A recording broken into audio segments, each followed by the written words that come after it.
Hello everybody, welcome back to the shop. Today we're going to be fixing the AUTO-VARI 64.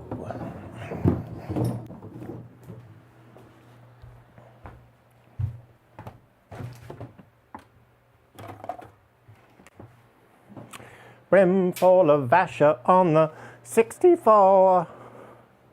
I got a brim full of Vasher on the 64.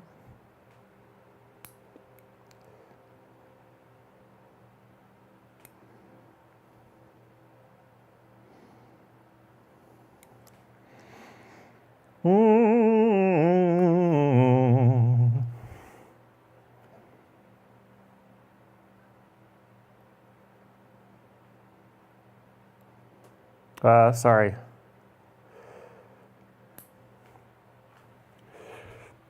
Well, listen, in the instant I hit the go live button, I realized that I had a hangnail, and that just simply wasn't going to do.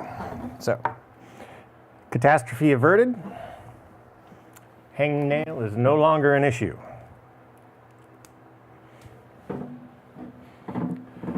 All right. So, today we're going to resume repair on the AUTO-VARI 64. And if you'll remember where we left off, please, I hope you remember where we left off because it's been a couple of days. We blew some dust off of it, and then we plugged it in, and it didn't do anything. So we figured out the power supply problem. Suddenly it was turning on, but it wasn't making very much noise. So we fiddled around with that for a minute. Then through reading the schematics, So through reading the schematics, we learned that I don't know. Fuck it. We read the schematics and discovered what a lot of the components were, labeled them, and then messed around with the beat machine. It was ludicrous fun. And then I took a couple of days to take a road trip, and I just went to Ocean Shores. But now I'm back, and let's finish this AUTO-VARI. Step number one, I got a chalkboard. So step number one is to put the chalkboard back here.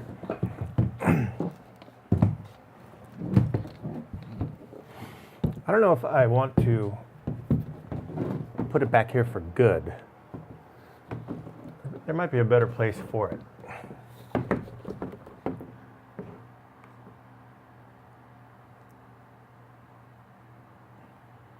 But it might work here for now.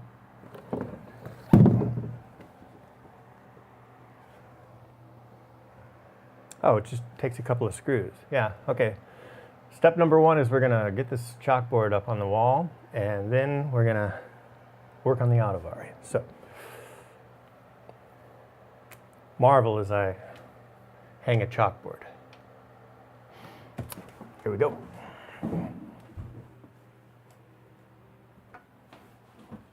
Brim full of Vasher on the 64. I got a brim full of Vasher on the 64.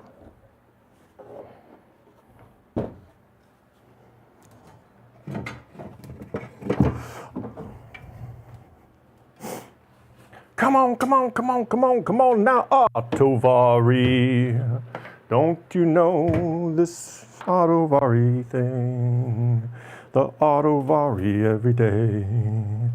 Talking the AUTO-VARI, AUTO-VARI man. AUTO-VARI 64, AUTO-VARI. AUTO-VARI 64. 64!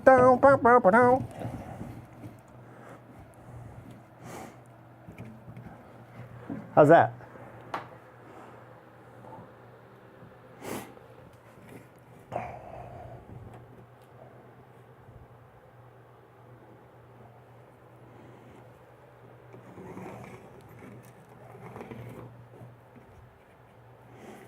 It's level with the ground. I don't know if it's level with the shot.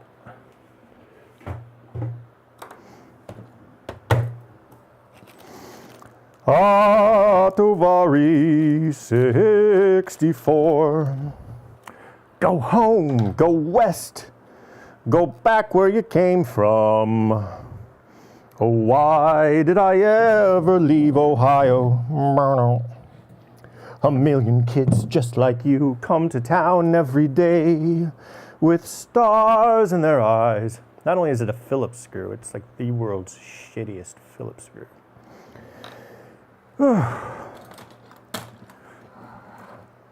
Are you ready, Weaver? Are you ready to watch me cam out a Phillips head screw made of aluminum?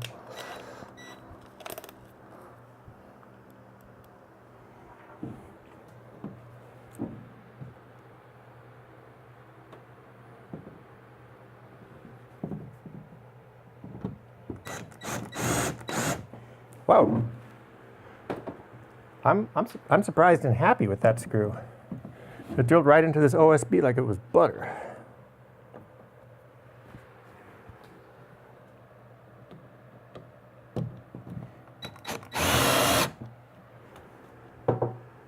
Definitely not level with the shot. Let's see if we can't fix that.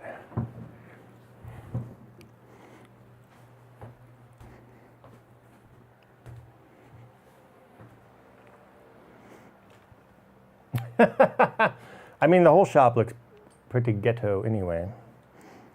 Oh, it just zoomed in.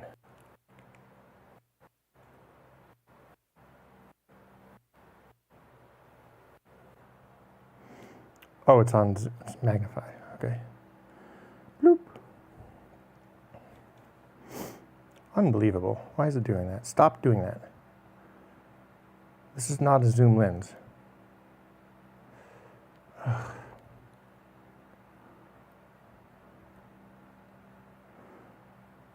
And now it's out of focus.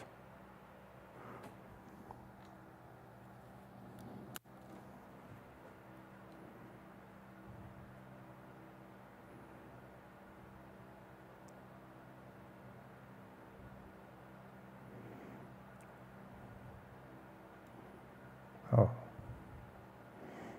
Yeah, that looks pretty good, I guess.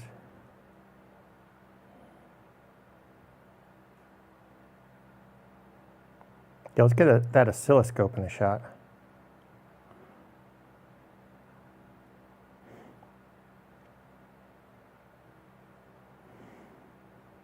I think that's good. Is the desk level? Yeah, who cares? Ha! Now I got a chalkboard. Wake up! Bugger, bugger, bugger, bugger, chalkboard! Bugger, bugger, bugger, bugger, chalkboard! You wanted to. You wanted to. Why do people write in chalk? Self-righteous chalkboard. AUTO-VARI. Kid from Duluth, natural writer, published at 7, genius type. Wrote the school play, wrote the school paper, summa cum laude, all of that tripe. Came to New York, got on the staff here, this was my chance to be heard. But since then I haven't written a word. What a waste, what a waste, what a waste of money and time. What a waste, what a waste. What a waste of money and time.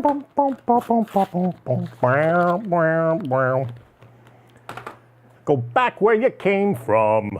Oh, why did I ever leave Ohio? A million kids just like you come to town every day with stars in their eyes. All right. Chalkboard, baby. This is what's up. This is official. This is I'm coffee shop official now. Every coffee shop has a legit chalkboard, but they also have somebody who knows how to write in a chalkboard. Today's goal is, it's one of those kinds of pins. Go home, go west, go back where you came from. Oh, why did I ever leave Ohio? A million kids just like you come to town every day with stars in their eyes. They're gonna take on the city. They gotta pull off the Pulitzer Prize. But it's a terrible pity, 'cause they're in for a bit of surprise. And their stories all follow one line. Like hers, like hers, like mine. Boop, boop, boop, boop, boop, boop, boop, boop. Wah, wah, wah. Kid from Duluth, natural writer, published at 7, genius type. Wrote the school play, wrote the school paper, summa cum laude, all of that tripe. Came to New York, got on the staff here. This was my chance to be heard. But since then I haven't written a word. What a waste, what a waste, what a waste of money and time. Yeah. Speaking of not wasting time, only suckers don't use one of these things for this task.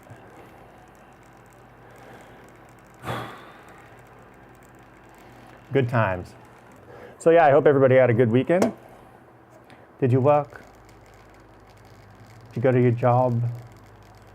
Do you like your job?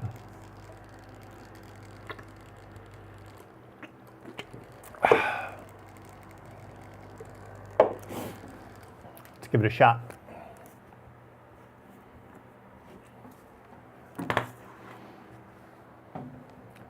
Best $8 I ever spent.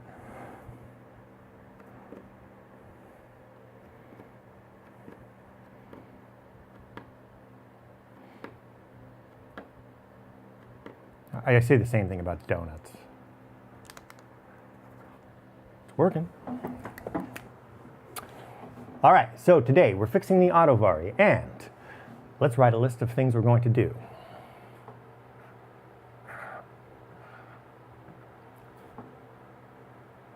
Item number 1, improve my chalkboard handwriting.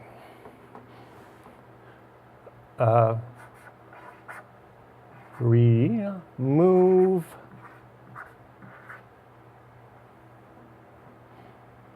PCBs from, oh, yeah, I'm losing my hair. Box. Can I fix this at all? That's better, right? That's worse. Losing my hair, losing my teeth, losing my mind. Actually not losing my teeth. I'm growing more teeth. Number 2.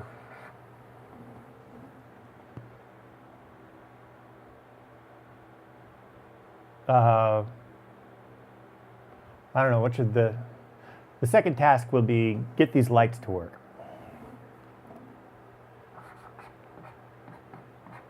Fix A, B, C, D lights. You know, being a lefty was never easy writing on the whiteboard in school.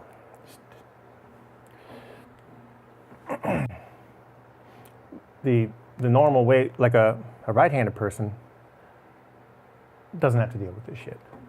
So in order to properly write, I'd stand directly in front of what I was writing. Number 3, bonus, get the high frequency sounds working. Fix high frequency sounds. In order to save on screen printing on the boards, they just wrote HI. But I saved so much time using this thing to shake the pen that I was able to write the entire word. So how does that sound? Oh, it's doing that autofocus thing. So every single one of these shots has been ruined, right?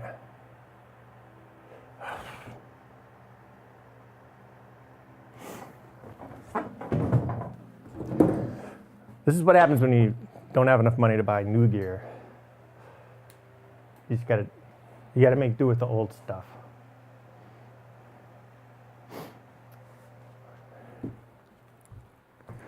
The AUTO-VARI is out of focus.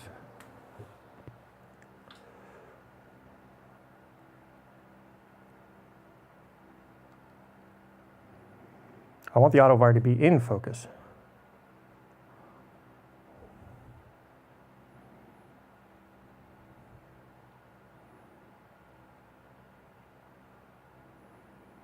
That looks like it's in focus. Okay. See what I got to deal with.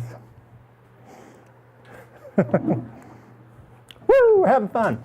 Yeah, I went to Ocean Shores. The place, there was a very strange smell. I think that maybe the tide went out, and so there was all kinds of dead stuff on the beach. A lot of dead seagulls for some reason. Where the water, like when the high tide goes up to it, makes the mark and then goes back out. At that exact place, there were dead seagulls all up and down so many dead seagulls. I've never seen so many dead seagulls. Lots of dead crab, dead jellyfish, gross, disgusting, gelatinous things. I don't know if they were jellyfish, but disgusting. And my hotel was expensive for one night. I checked in at like 8 o'clock. $189 for a hotel. And the saddest part is the hotel we used to stay at when we were kids, and the hotel that Kate and I would stay at, back when Kate and I were going to Ocean Shores. She was still alive. Gone. It looked like they'd torn it down or something. That was my favorite hotel. $69 a night. So, Ocean Shores, huge disappointment. Shame on them. But then I drove down to Ilwaco and Long Beach, which is the other beach in Washington State, and it was fantastic. I had a wonderful time. It was a kite festival. I met up with my friend. My friend gave me a super secret new drum machine to fix. Well, older than this drum machine. And once I get this thing working, we're going to be working on that one. You better believe it. And now this camera cut out. Oh, come on. Is there a timeout on this camera? I've never heard of a timeout on a camera.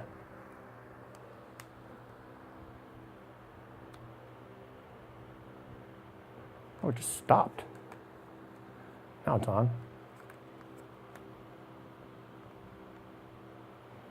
I don't think there's a timeout on a camera. That doesn't make any sense. Oh man, that fan feels good. It's nasty. All right. So, step number 1, remove the PCB boards from the box. I don't need this thing anymore. All right.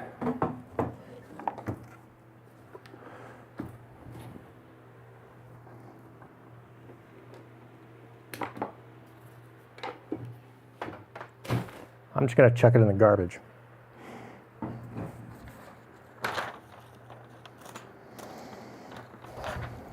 I might need these chalkboard pieces, so I'll hold on to them.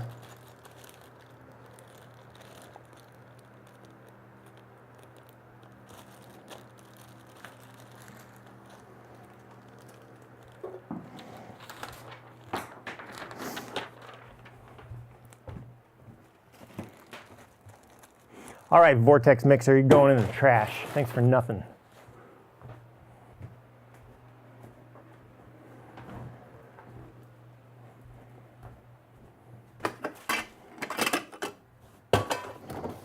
There's all these extra pieces for the chalkboard.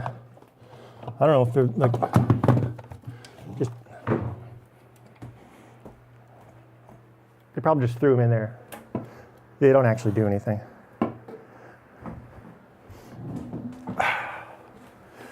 You know what? This is pretty hard. How about we just call it a day? Maybe my boss will let me go home.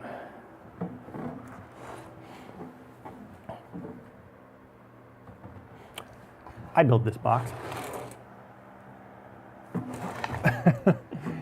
Got torque screws on the starboard side, Phillips head on the port side.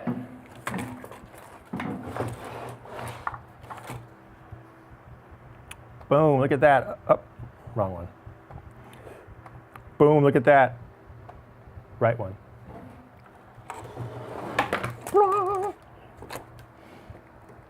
Maybe I should raise this camera a little bit. Up. Man, I got this C-stand for a song and a dance. I thought I really scored, but it turns out cheap C-stands are pieces of shit. Okay. I already got the Phillips head bit in there. I keep one around just for the heck of it, but I don't like the Phillips things taking up too much space. Usually when I see a Phillips head screw, I throw it directly into the trash. So I just keep a little bit. In fact, I'm going to throw these Phillips head screws in the trash. So I ought to get myself a trash bag.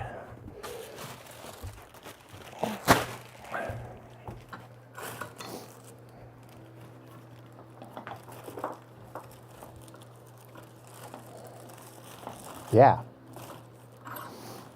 Trash bags. Oh. Ooh, check that out. It's the drill everybody has. If you see somebody with a DeWalt, you know, well, that's a rich person.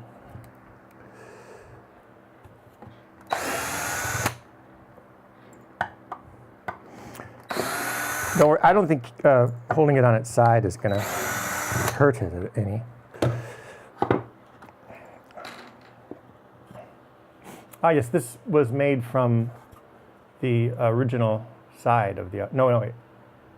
I'm sorry, this was the top of the AUTO-VARI. It was like this.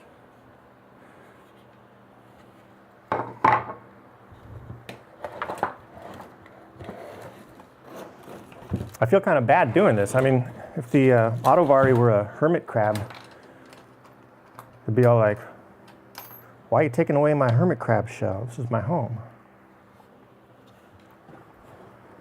What kind of psychopath would do that to a poor little crab? Yesterday, so it goes, Ilwaco is on the southernmost point, and then it goes Long Beach, which is, according to the sign, it's the world's longest beach. And then there's a town called, oh, it says it's overheating. Really? Why?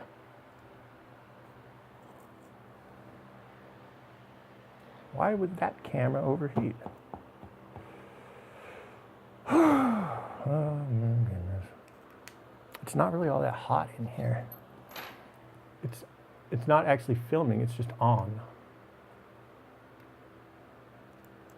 I hope it's not filming. I'll take the card out just in case. Oh. Yeah, that card is really hot. Is there a... This is an A6300. I don't know if they have an onboard fan. Well, I guess we'll just use the front view for now. This camera's never done that to me before. I guess it is kind of hot in the shop today. And that's why I've got a fan. Yes. Torque screws. Now, if it were 150 years ago and somebody saw me throw away some perfectly good screws, their minds would just be completely blown at the waste.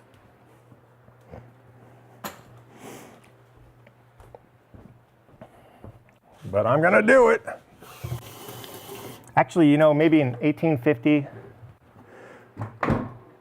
if somebody threw away some high-tech Phillips head screws, deck screws, maybe that would be the ultimate gangsta move. Like, that cowboy don't give a fuck.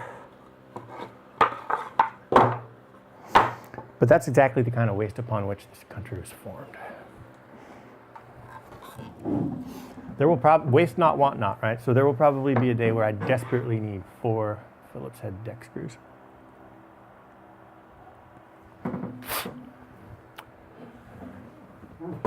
Wrote the school play, wrote the school paper, summa cum laude, all of that tripe. Came to New... I don't know the other verses. There's like...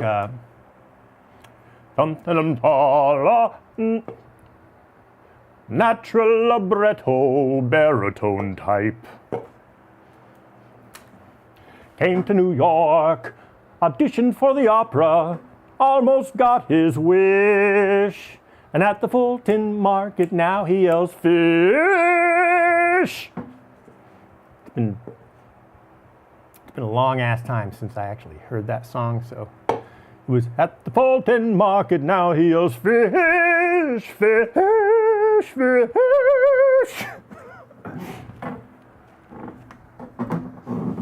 That was Leonard Bernstein, or Bob Woodward. One of those guys. Some kind of musical bullshit. I don't know.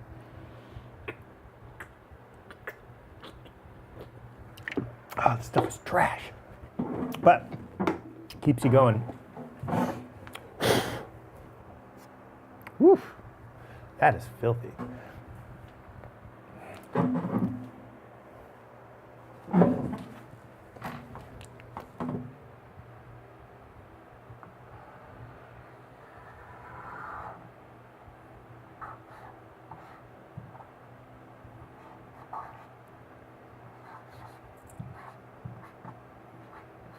Oh, if I watch the screen, then you won't see the bald spot. Quick, clean. Can't really read that. Traditional, oh, yeah, there we go. Clean, I'll circle it.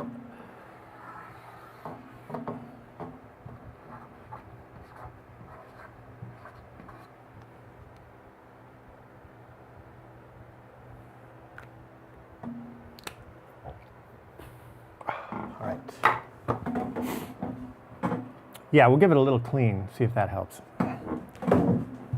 Now, what's holding this thing to the board?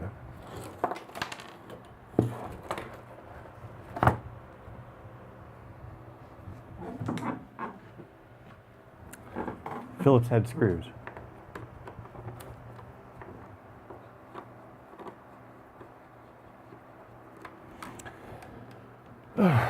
My A7S2, which was clocking on for a few years there. I think it was like 2012. Finally gave up the ghost. So I've got the A6300 up there, and it looks like it might be about to suffer the same fate, which is a drag. Yeah, I don't want to take that board off. I just want to take the PCB off. So what is holding the PCB on there?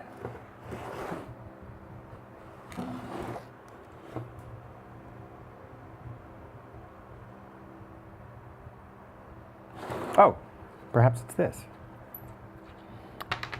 Yeah.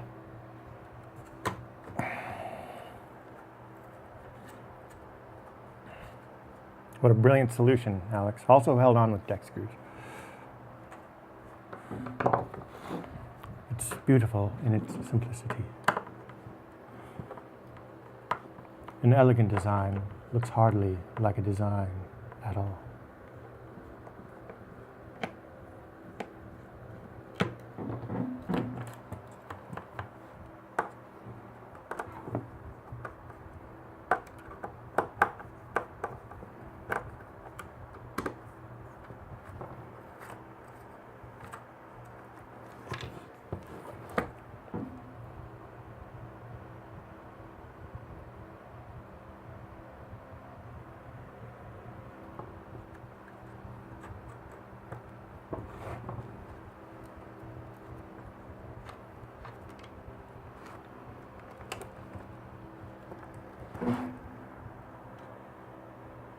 Oh,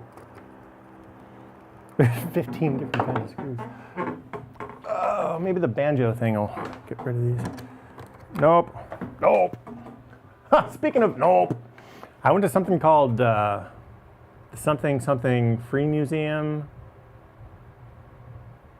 The Long Beach Free Museum or something. And they had the whole place was just filled with taxidermied stuff. It was a celebration of Chuck Testa jokes.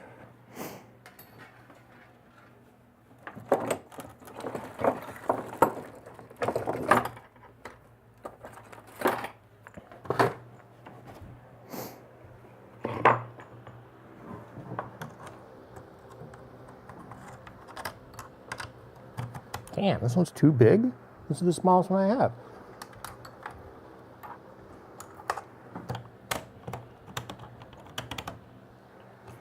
Oh. I am notably missing one, so. I think I've got like a thing full of random stuff like that, so I'm gonna go look for that real quick.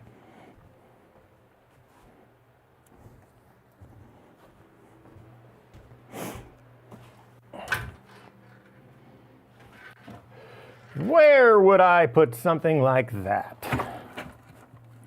In a pile with other stuff that's kind of like that? Or in a box with other stuff that's kind of like that?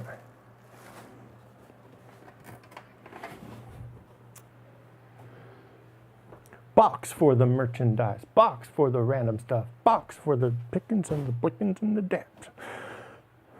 He's a music man. What? What? A music man.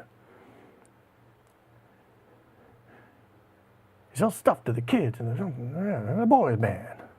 You hear me? It's a boys band.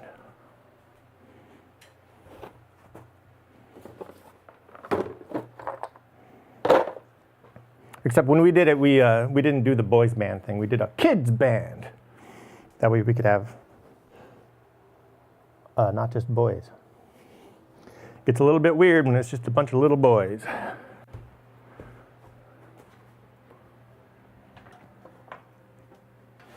Ha ha ha ha ha. I found a box or an old peanut butter jar filled with stuff that might work. But into what do I place them? Is it the banjo thing? Nope.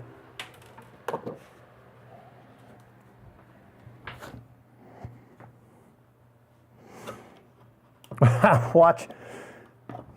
Hold on a second. If it fits in this thing, I'll eat my shoe.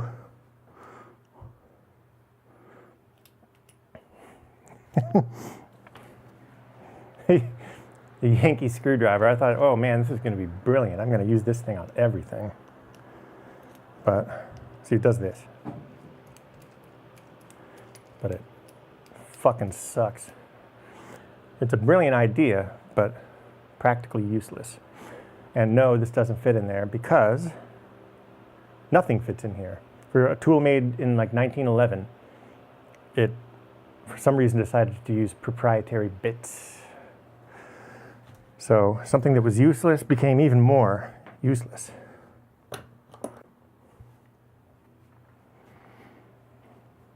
I do have a screwdriver, but it's bundled in with my luthier tools, and I don't want to... Whoa, hey, all right. If it weren't for my lightning fast reflexes, we'd both be dead right now. Except he didn't say if it weren't, because he didn't know anything about the subjunctive. He said, if it wasn't for my lightning fast reflexes. Okay. I guess I'll disturb the luthier tools. Haha, it was on top. Nice. I've been avoiding grabbing this thing because I thought it was at the bottom, but it was on top. What am I talking about? Boom. Who needs a Yankee screwdriver when you got a real screwdriver? Yeah, that's what's up. Now, I wonder why this camera is overheating. Sure doesn't make any sense. It's on battery. No, it's on corded power. Well, here's hoping it stays on. So.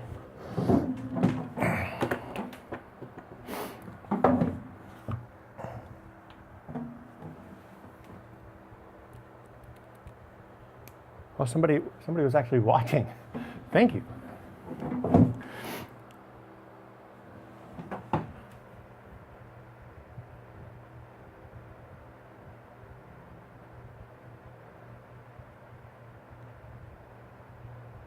Oh, somebody asked what had me down, like in the blues or out of commission for a couple of months. The answer is we sold the house. Like when a parent passes away, you got to get rid of all their stuff and sell the house, right? So we did that, and then that took a long time. It was a pain, and then since then I moved into a new shop, and that took a minute, and just getting acclimatized to the new neighborhood I'm in. I'm in Ballard, which is Seattle, and yeah, just getting slowly back up into business. Took a little time off. Well, I mean, time off from streaming, not time off from working. I simply can't take time off from working.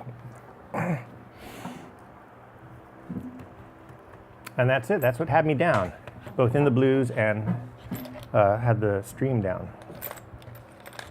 Oh, yeah, man. I think this is going to work. I think it's going to be nope.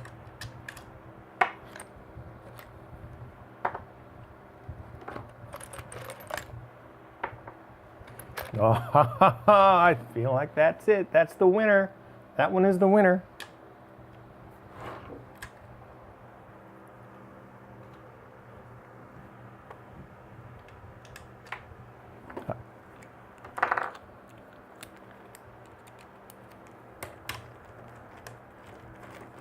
Damn it. No, it's not the winner. It's a loser.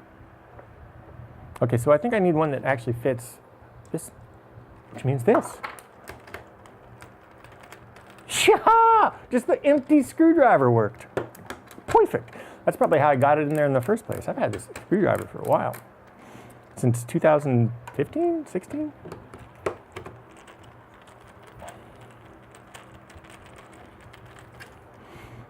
It was a place I was working. We were writing location sharing software for the Samsung phone. The S8, I think it was the S8, because I would call it the SATE. And it was like when the phone ships, it has like firmware software on it. And we wrote the location sharing software for it. And my job was to test voltage, like get the voltage draw of this thing, the software down as much as possible. And Samsung was strict about it. We had to send 2 engineers to Korea. And then they worked in a Korean lab with me, like on Skype, and I would like test the voltage.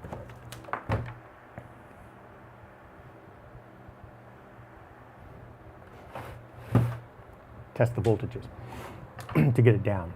And as soon as we got it down to their level, they were like, nope, bring it down even further, bring it down further. And we did a lot of that. But, well, yeah, it all had to be in software. So we fixed all those problems in software, which means we just kept getting lower and lower and lower towards the metal. But we got it. We figured it out. We never would have been able to get that close to the metal if our guys hadn't been in Korea. Oh, but since I took a lot of work home with me, and I had to open these phones up to like get direct access to the board, they gave me this screwdriver.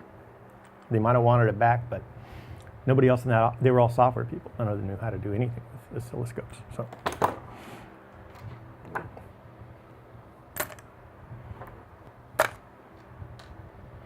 These are, I like these screws. These are not Phillips head, they're hex head. And I'm not going to use them again on this board, but I am going to save them. I'm going to throw them in my screw bucket. Waste not, want not.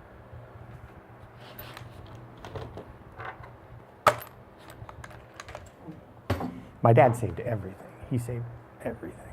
Not like a hoarder or a pack rat, but like he broke things down into their individual components and then saved them because you never know when you're going to use them. And then he'd reuse everything. He didn't just store and save, he used those things. Yeah, he was a good dude. Thrifty for sure, but also there's a certain joy in breaking something down into its elements and then reusing it for a different purpose. All right, now what do we got? This one doesn't.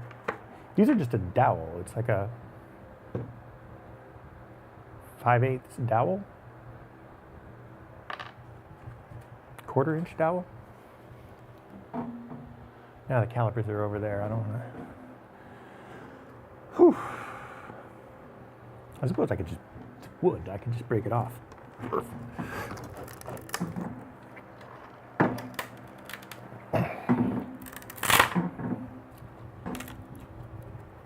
Success.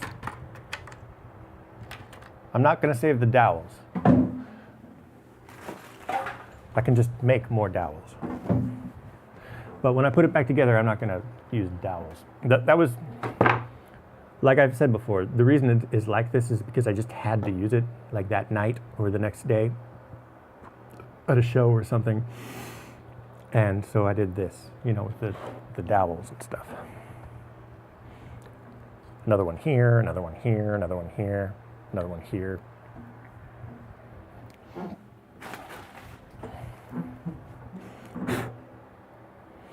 Oh, you know what I don't have? I don't have IPO. I might have some, no, I don't have alcohol either.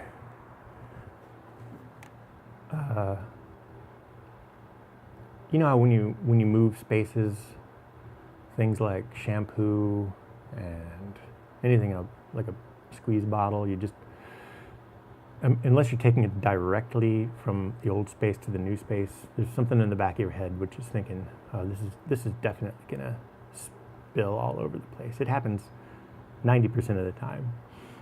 And that's what I was thinking with the stove fuel denatured alcohol and the naphtha. Acetone's a little bit harder to come by in these parts, so I held on to that, and it didn't leak too much. It did leak. But acetone's also kind of self-cleaning, so it cleaned whatever it landed on and then evaporated, went straight into my lungs.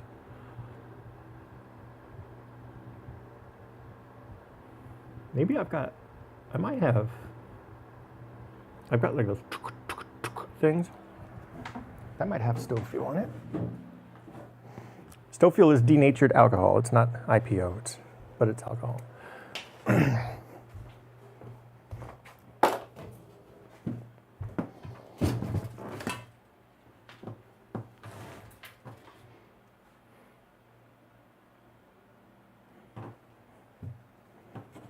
Oof. This is stupid. This chair is a piece of shit. It barely holds my weight when I'm sitting on it. All right. I'm up. If you hear a big thump, call the police.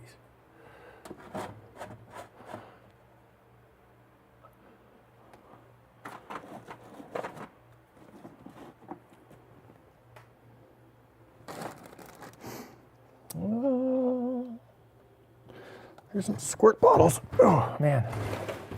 I wouldn't have been able, before I started skating again, I never would have been able to do what I just did. No. I wonder if acetone won't work. Those things are screen printed. Oh, what's this? No, that won't work. I'm pretty sure I've got one of those squirt bottles filled with something. I gotta go get some denatured alcohol and some naphtha. Naphtha works real well. How is it? Oh, wait, whoa, here's one of them bottles. Nothing in it though. I do have 3 of these bottles though. Where's the other ones?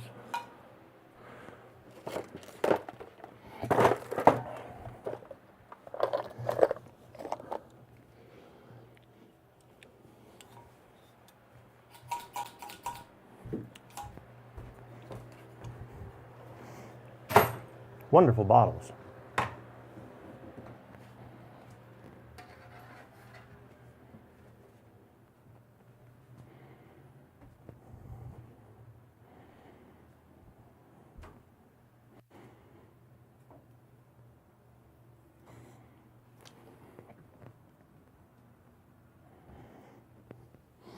You don't really want to use water on those circuit boards. It causes oxidation. Whew. Who flippin' knows? Oh, there's one. Nice. It's at the bottom of a pile of boxes. Oof. All right. I'm not going to be lazy about this. Oh, I found all three. Also empty.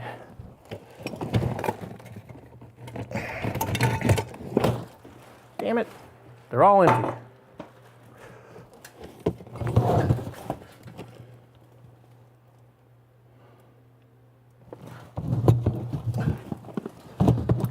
That was responsible of me to empty them before moving.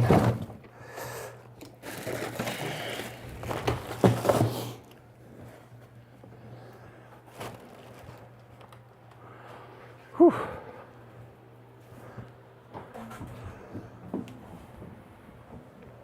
Swing and a miss. Or whiff.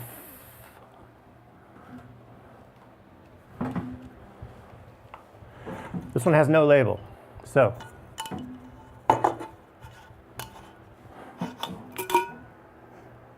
nope, it's empty. It's never had anything in it. Back in the, I threw it in the top box. This one has an A,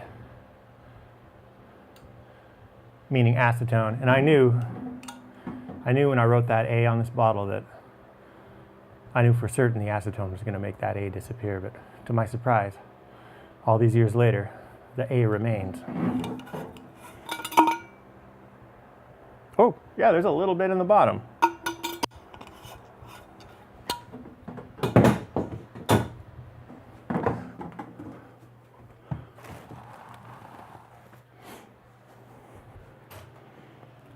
It landed right side up. Now, let's see if there's any N in the N bottle. To my surprise, the N is also still there. Oh, but I wrote the N in China marker. I wrote the other one in marker. Nothing, bone dry. No naphtha, no springs.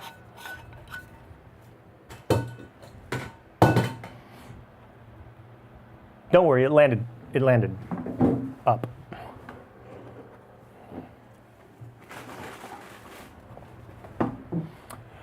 All right. So what do we got? We got the oscilloscope. We got this. And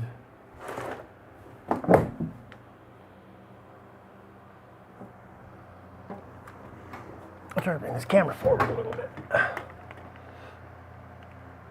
There. Gives me a little bit more room to work. Well, this is a C stand. I could bring it out.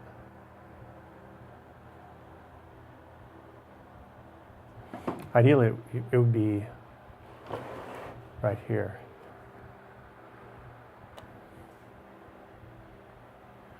Push this thing here.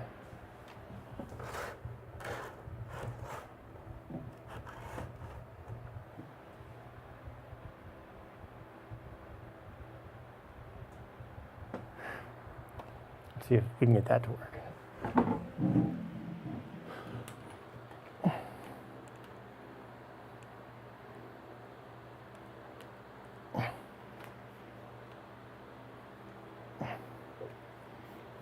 This is a quality stand.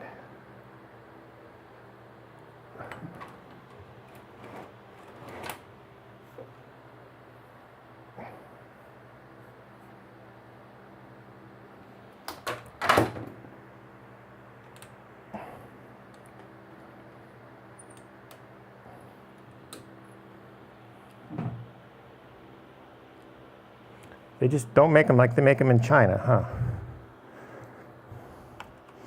Now, I guess that means the oscilloscope should be on this side. Well, let's see what happens. Let's work with this for a minute. All right, still trying to get this stuff off. There's one more screw. Oh, look at that. A flathead. Well, here I am, one by one, eliminating the undesirable screws. Flatheads are not allowed.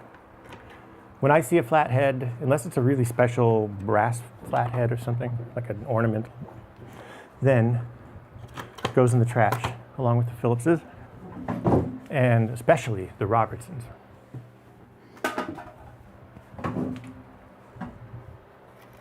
Here's to you, Mr. Robinson. Your trash garbage screws go in the bin, one after the other. Yeah, here's to you, Mr. Robinson. Your garbage screws can eat it every day. Hey, hey, hey, hey, hey, hey. I kind of feel like I don't want the power side to just be flopping around. So maybe I'll leave the power parts. This is the power unit. Two fuses attached to this capacitor. A big old capacitor. And this little transformer. And a mess of wires. So I think maybe I'll just leave them on this board. It does kind of get in the way though.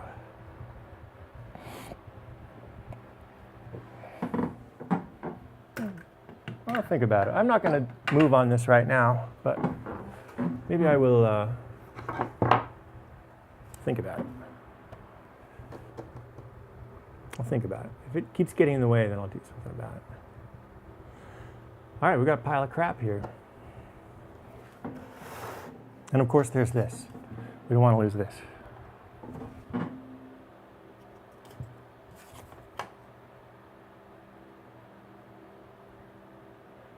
Hammond Organ Company, 4200 West Diversey Avenue, Chicago, Illinois, 60639. I wonder what's there now. We'll look that up later.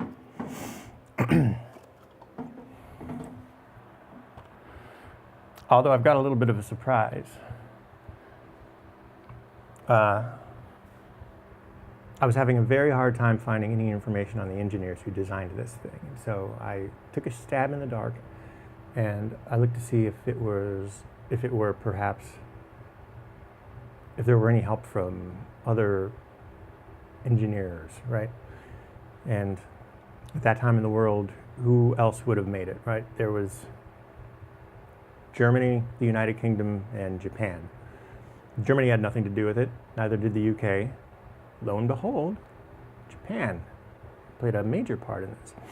So using Google Translate to translate stuff, I found myself a little paper trail of the origins of the AUTO-VARI. Not 100% origins, but I found some names, and I think if I put a little more research into it, I can come up with at least a partial picture of why this thing exists. I can guess why it exists. I think that it exists because it had to exist. They had the technology to add a drum machine to the organ, and so it would look nice in the advertising copy. They could say this one has a drum machine, and then sell more organs. So that's why it exists. And I don't know if the engineers were particularly passionate about it. They may have just been given a task. Somebody said, design a drum machine, and they did. It might not be any more special than that. A lot of times people go down YouTube rabbit holes. YouTubers will go way out of their way. There was a kid who, unbelievable, thing is internal temp high. Oh.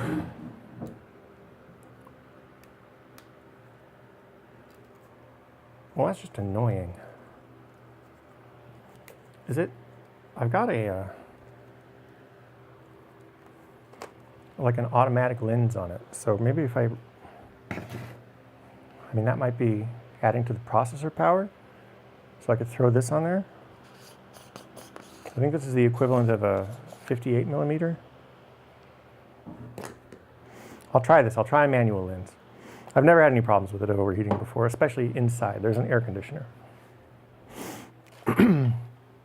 Ordinarily, I'd think maybe the fan is blocked, but I don't know if there's a fan in there.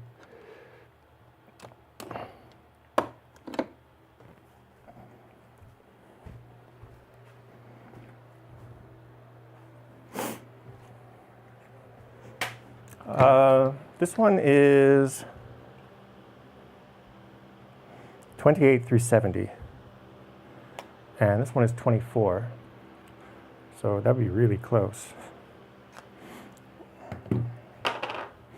Let's see if I have a manual. Oh, I've got a 50.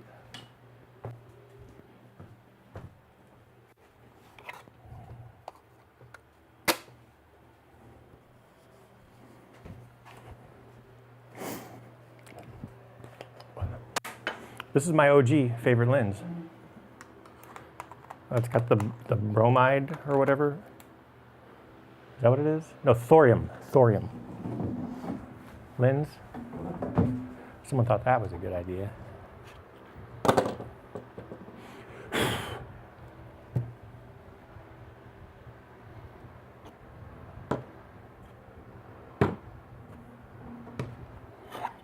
So many lenses to choose from.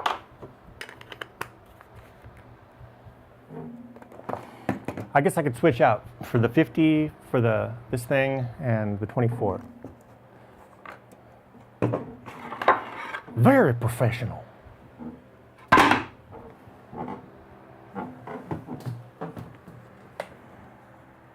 Oh, has there been any audio at all this entire time? Life!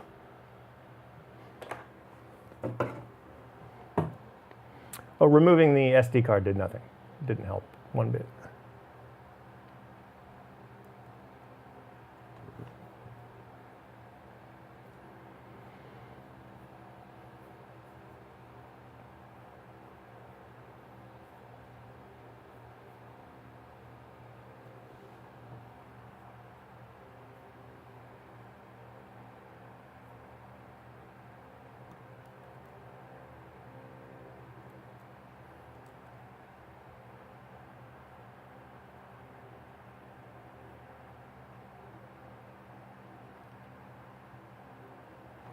All right.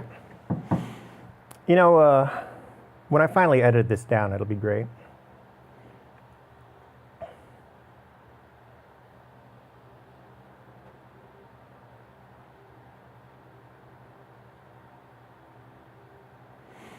I'll do lots of star wipes.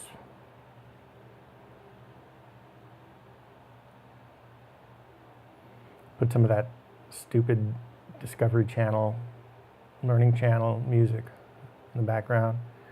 Because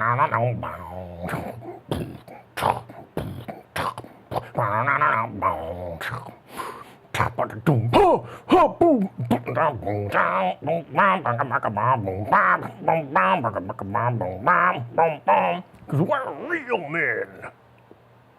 Real men drive pickup trucks and have underground vaults where they store their guns and their MREs. And they hold secret meetings with secret handshakes.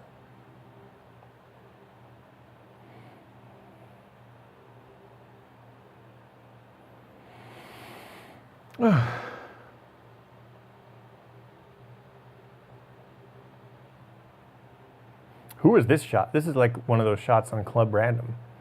Just set up the camera, turn it on. Sit however you want.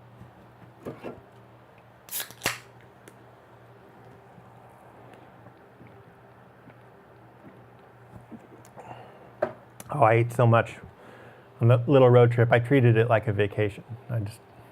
The diet be damned.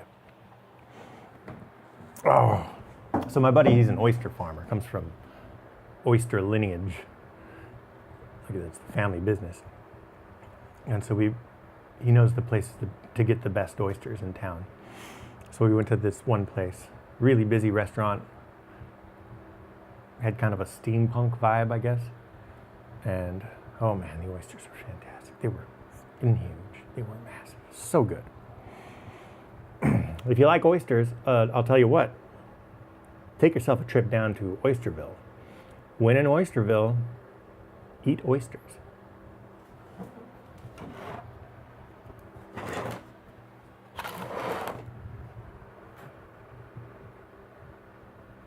Let's see if this camera's gonna work now. Stop overheating. Hey kid, stop overheating. Hey kid, I'm a camera. Gotta stop all the overheating. Help, computer. No, that's way too close. Where'd the 24 go? Ah, the 24, here it is. Oh, you know why? Okay, this is an APS-C camera, so it's the equivalent of like Super 35. So that was a 50 millimeter lens. It's probably more like 70 or something on this camera.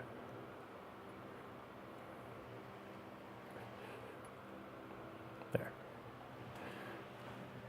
That's fine. Now, maybe if it doesn't have to, my thought process is that if it isn't spending all of its time autofocusing or whatever, then the processor won't overheat. It'll stop overheating.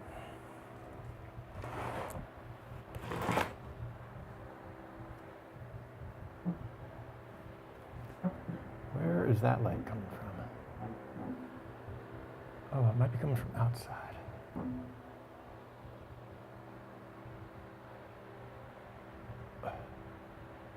I'm trying to trace the shadow here. Oh, no, it's coming from that light.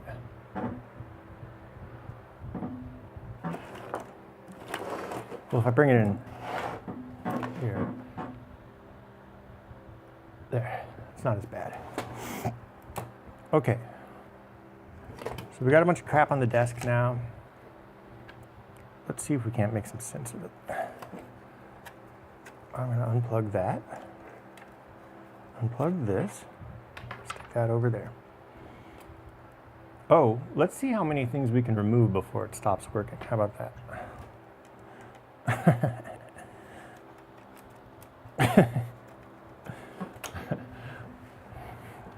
All right. I decided that the amplifier doesn't need to be in the frame. The oscilloscope was more important than the amplifier. Boy, when it gets to be nighttime in this shop, or the evening, the sun sets in the west. And I got a west-facing window, so it heats up in here.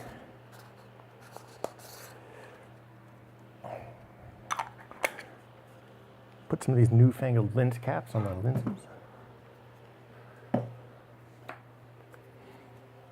Turn on the amplifier. Amplifier's on. Now, the AUTO-VARI is not plugged in, and that's smart. That's super smart.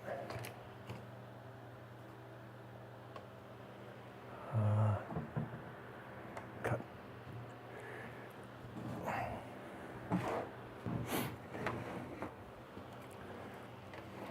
Kind of arrange them in a way where the wires probably aren't touching anything.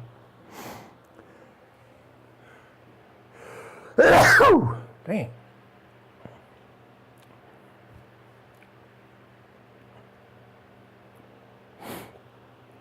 All right, let's grab a patch cord.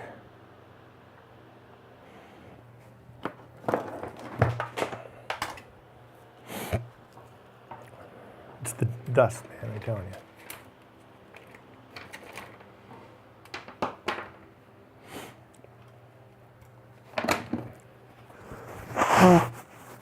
Blow my nose.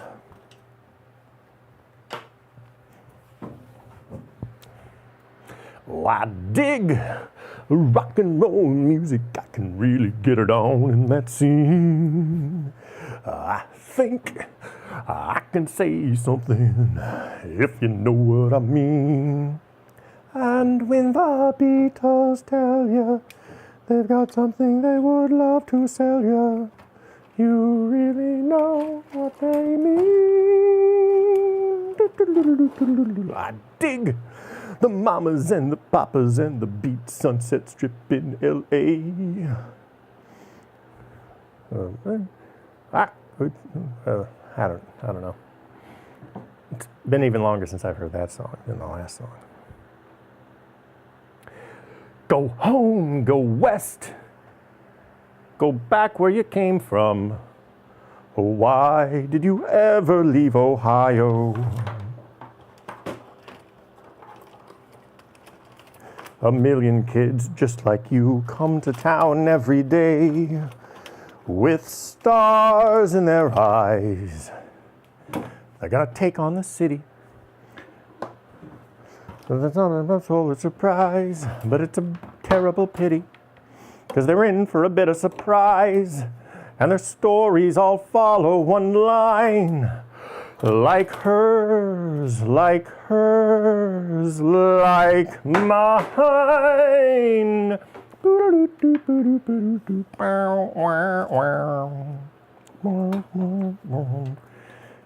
Kid from Kent, natural nothing, good at nothing, idiot type.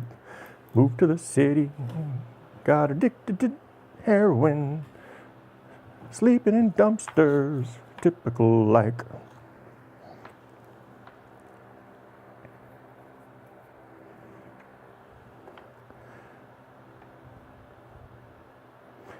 Okay.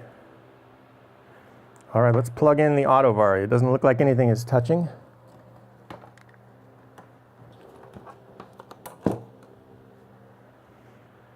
Looks good. Professional even.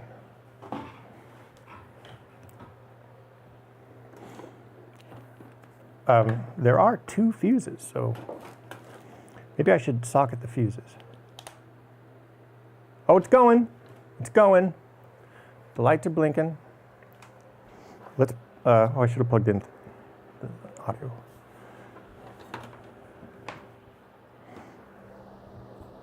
Foot switch, that's not what we're looking for.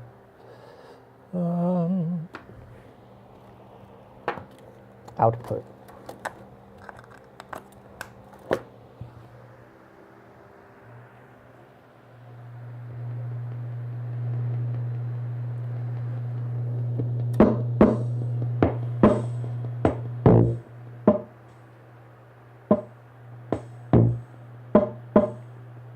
Yeah, that's what I want to hear.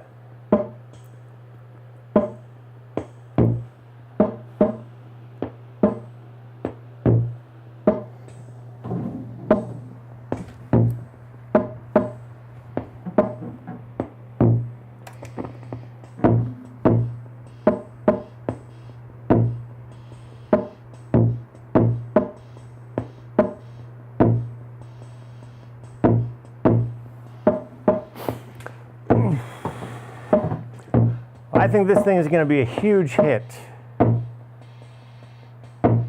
Oh, last time we got the lights working. The frames per minute frequency, it's all off, so there's no point in showing you on camera. But trust me.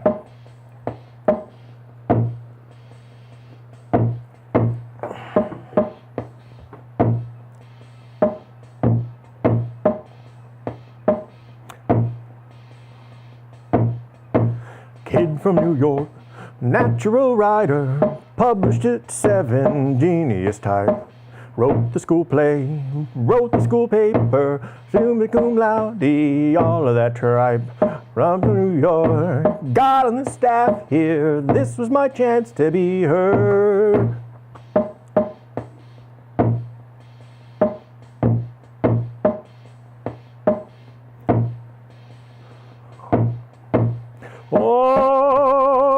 Oklahoma, where the wind comes sweeping down the plains, and the waving wheat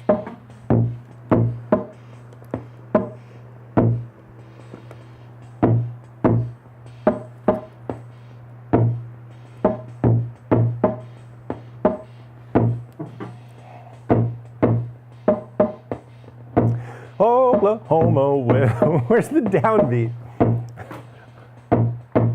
Oklahoma,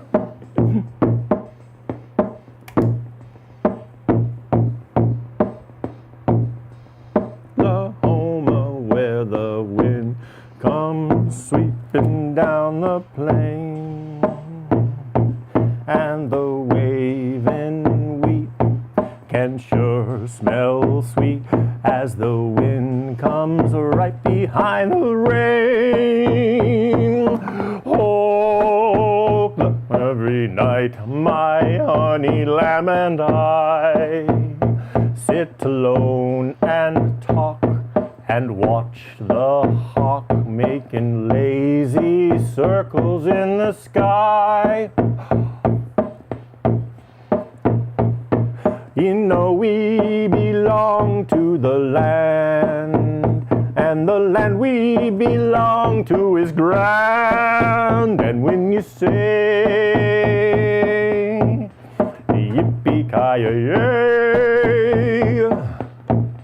you're only saying you're doing fine. Oklahoma, Oklahoma, O-K-L-A-H-O-M-A. Hey, hey,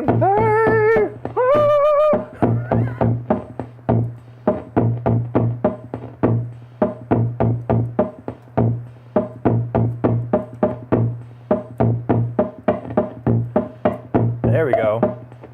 Oh, cowbell. I think that's cowbell.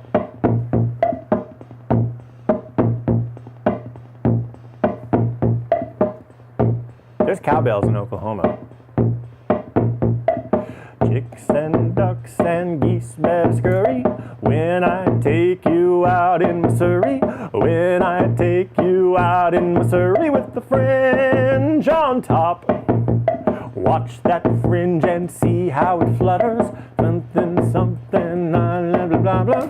Nosy folks will peek through the shutter and their eyes will pop. The something, something, the upholstery's brown, the dashboard's genuine leather. With eyes and glass curtains you can roll right down in case there's a change in the weather.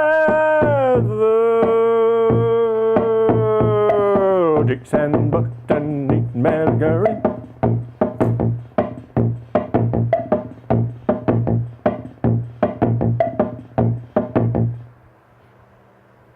That's exactly like Rodgers and Hammerstein envisioned it. What if we got a really corny drum machine? I like what you're thinking, Hammerstein. Hammerstein. Okay, so we were going to start pulling stuff off and see what breaks.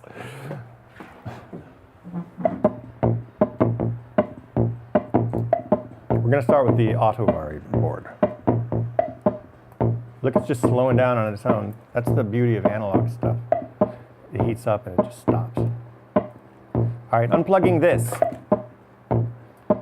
It still goes. What about this? If I plug it back in. Oh. I plugged it in. I press the button. Let's get a definitively different beat.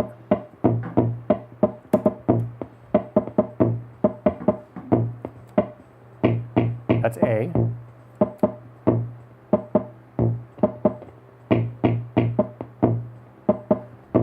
Let's unplug it, see if it stays on B. Boom, bop, boom, boom, bop, boom, boom. I think that causes it to change, but it still goes.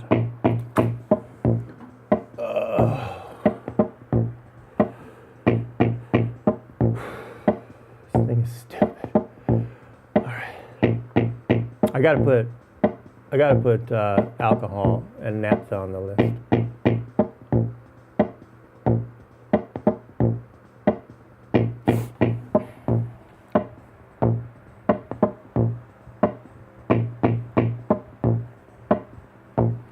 So now we know that the board works without this thing. I wonder if we can figure out a way to test this thing with it out of the circuit.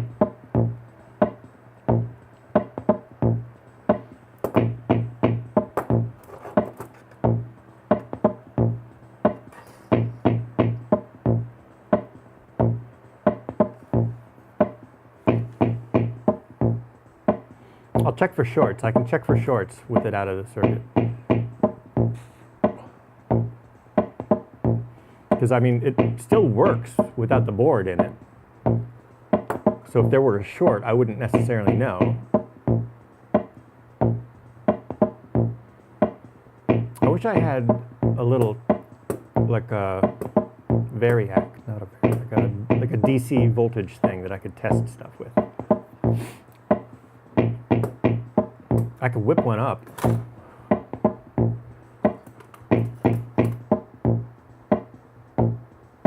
Do I really want to, though?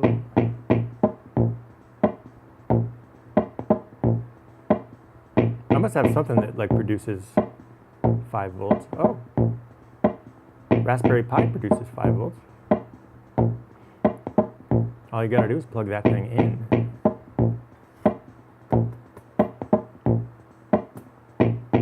I might use a Raspberry Pi to produce DC voltage. But I also don't know if this thing takes 5 volts. I guess I could measure it. This IEM sucks. It keeps falling out of my ear. And it doesn't sound very good. Hello. I don't know if it sounds like shit or not. I might as well just not have it in my ear.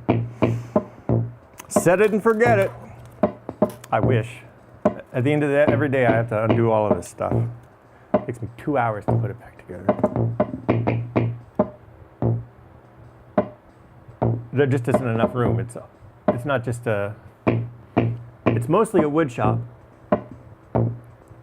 But sometimes I set up the cameras. That's another reason I don't do these very often. It's kind of a pain.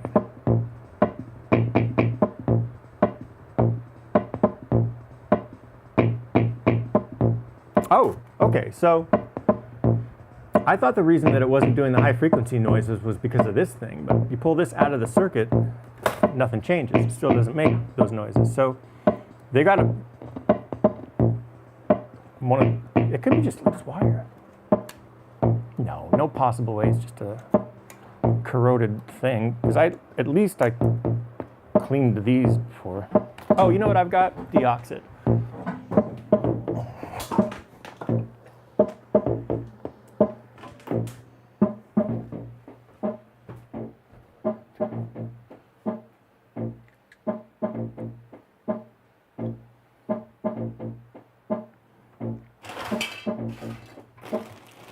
In what world is this beat good for anything?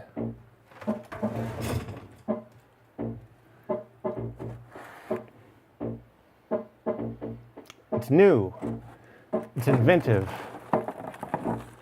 It's like hearing rock and roll for the first time. Oh, hell yeah, brother! You'll never believe what I found.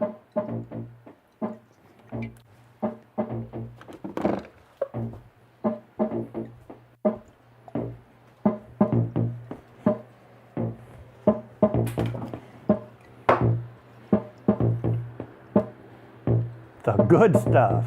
DIY chemicals.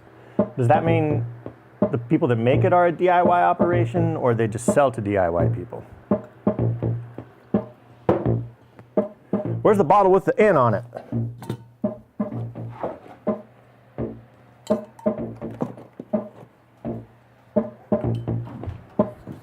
Let's update the N while we're at it.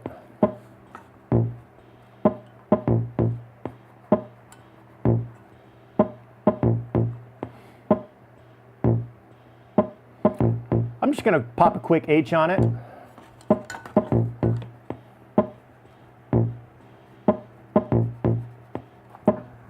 I'm just going to pop a quick N on it. That way everybody knows it's filled with naphtha. You do you, bro. Now, I don't know at all if naphtha is a good thing to do electronics with. But in case it isn't, in case it's bad, then we got deoxit. I use deoxit as sparingly as possible. I bought that bottle during COVID, and it took me a long time to get it during COVID. Deoxit was tough to get a hold of during COVID.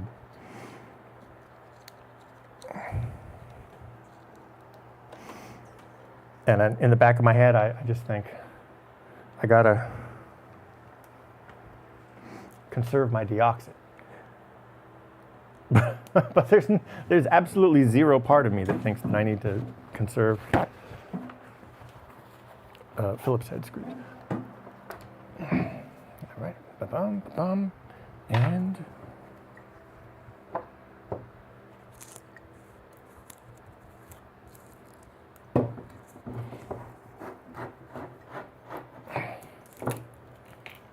it isn't the worst smelling stuff in the world. Naphtha it's just lighter fluid. You can buy lighter fluid at the gas station. That's what it is.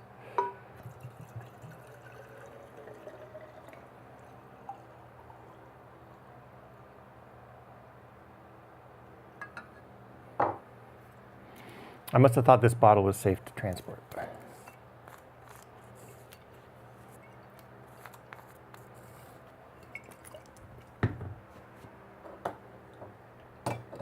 All right, let's see if this can be used to clean circuit boards.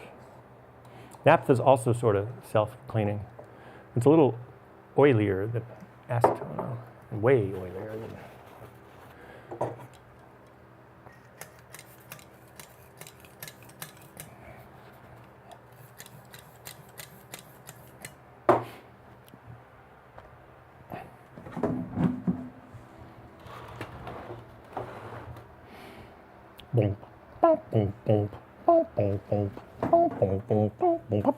I'm going to unplug it. AUTO-VARI, what do you know?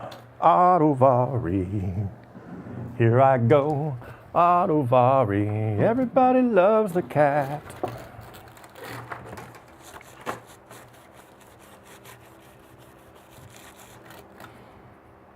Toothbrush might work better. Let's get a toothbrush.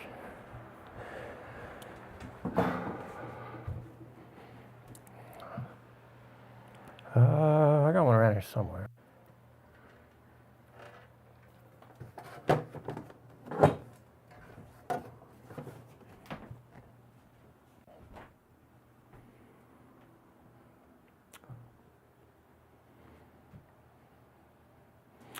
It's a little bit toothbrush, this feeling inside.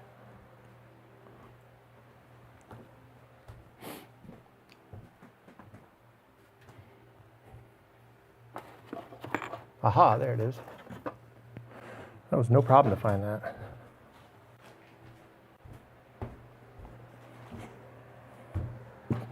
Toothbrush. It's evaporating too quickly. I'm just going to spray it right on.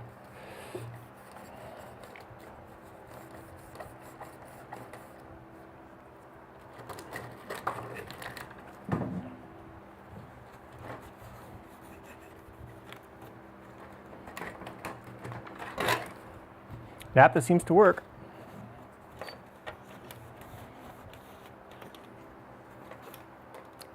Let's see what deoxit does. Not really sure what this stuff is. It smells like starter fluid.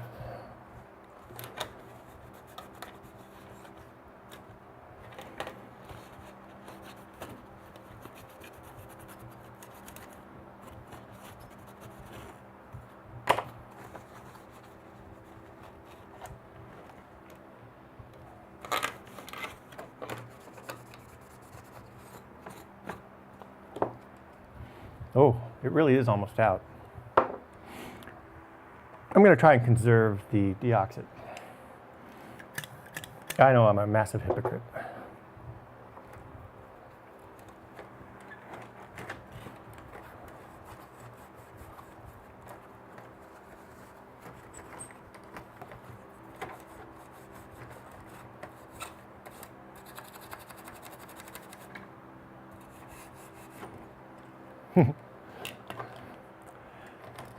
That isn't hot glue. Ignore that.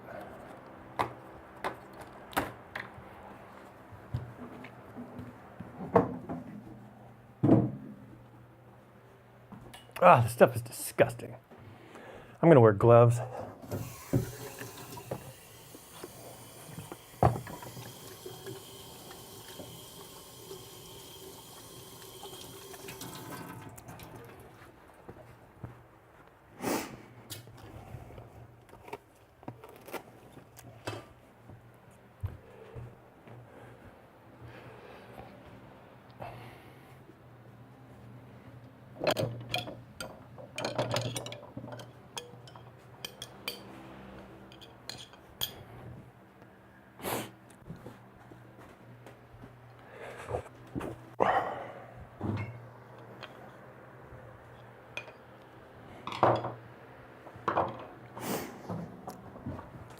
perfectly safe to use latex gloves with naphtha, not with acetone. Acetone will go right through it. So you might as well just not wear gloves if you're using acetone. I mean latex gloves. Definitely use gloves. Nitrile is the glove you want. Nitrile.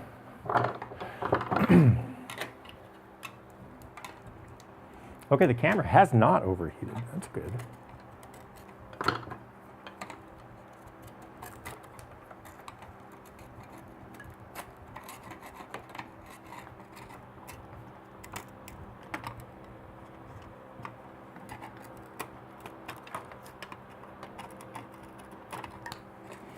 There's a lot of residue on this.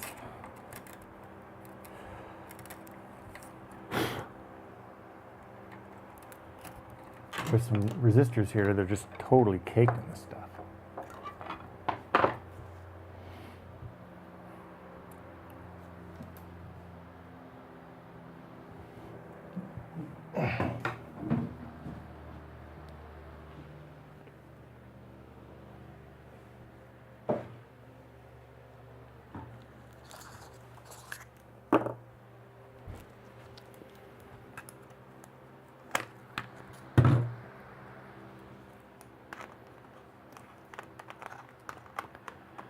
This is another manual lens. Manual seems to be the way to go. Come on, dude.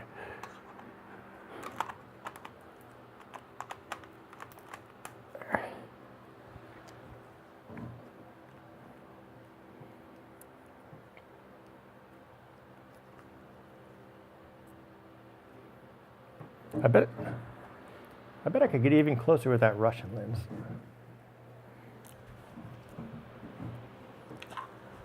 Let's try the Russian lens.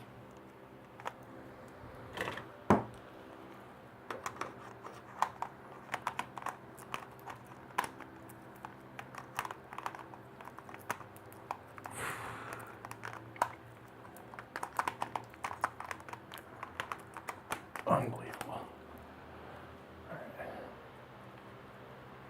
Yeah, way closer.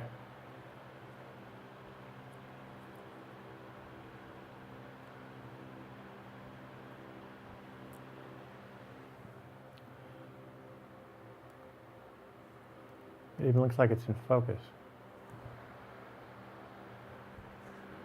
Hey, seems as though we lucked out here. Internal,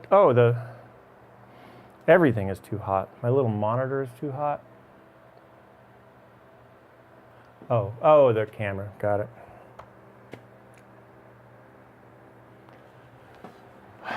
All right.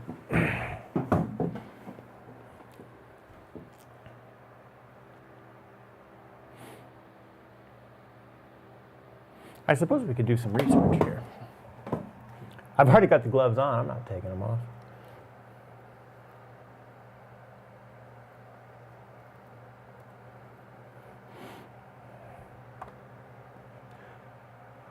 Can you read that? I don't have OSB. I have this thing, so I can't crop the image. Maybe I can. Let's see if you can crop the image. So, I have ChatGPT up, so I have the OC Go stream. Can I crop one of the inputs so that only a portion of the input is viewable on screen?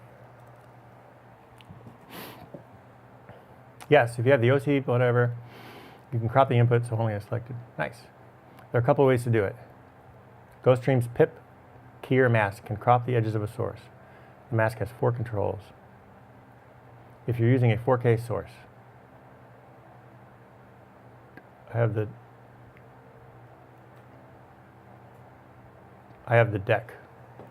I have the GoStream deck How do I crop the input? Yes, okay, go to menu, go to super source, okay. You can't see what I'm doing right now. Multi-source? I don't see super source. Maybe it's under multi-source.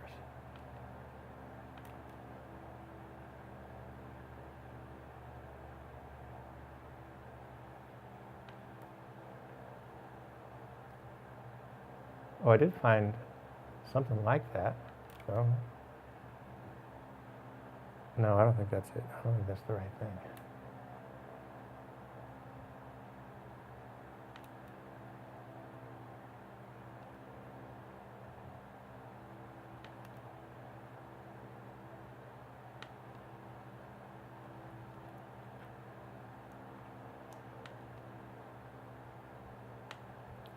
That doesn't do nothing.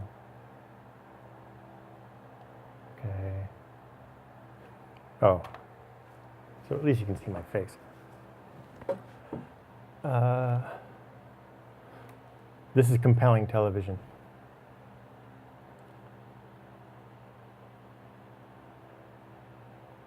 I can't find super source.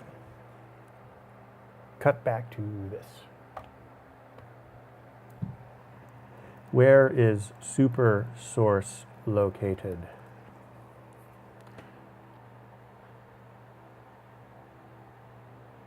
Connect the monitor, press the menu button, look for super source.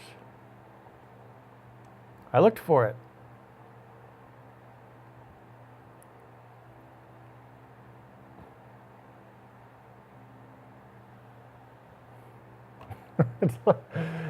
It's like the 411 skate instructions.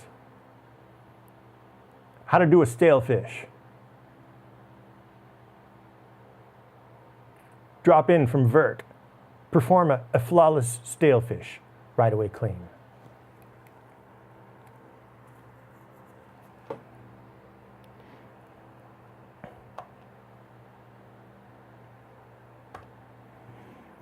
There is no super source. I can see it anywhere.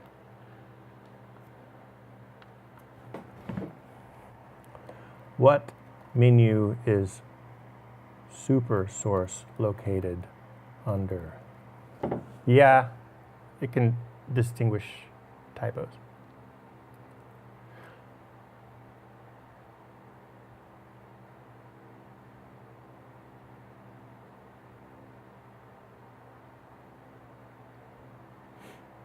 Am I just a dipshit? Okay. It says it should just be there. Color back, multi-source, key type, luma key, chroma key, key pattern, picture-in-picture, transition, auto-switching, DSK, FTB, audio mixer, still generator, macro, stream, playback, setting.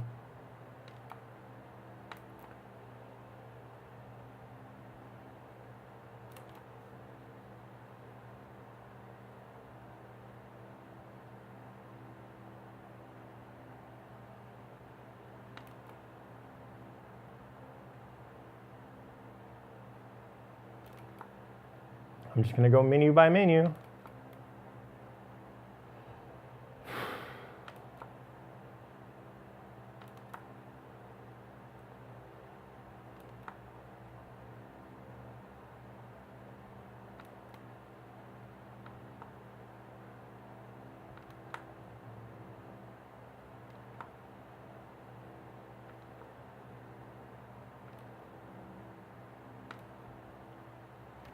Okay, there is a multi-source, but not a super source.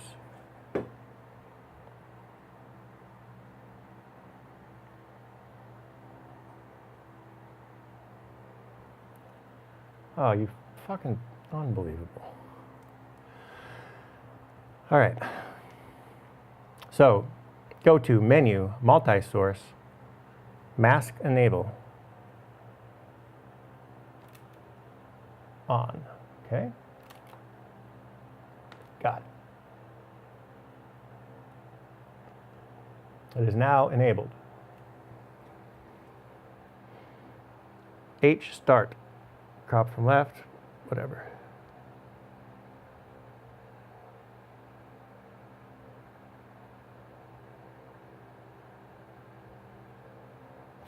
Okay, I only want to crop HDMI 4.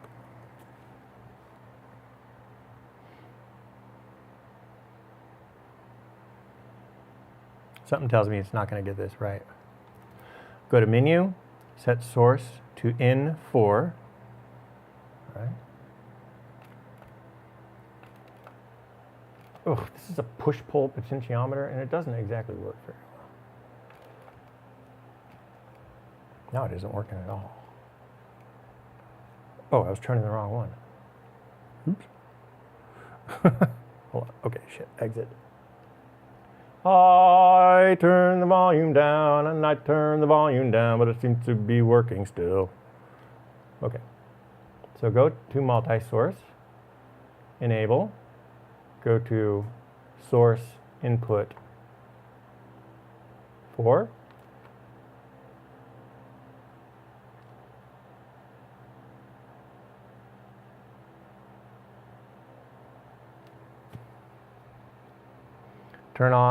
Turn mask 1, enable on, okay. That isn't one of the options.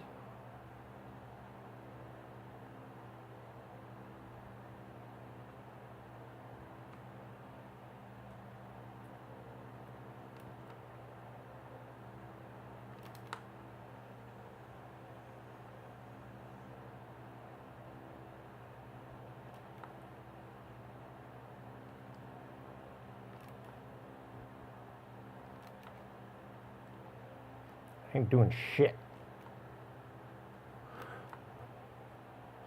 Oh my goodness.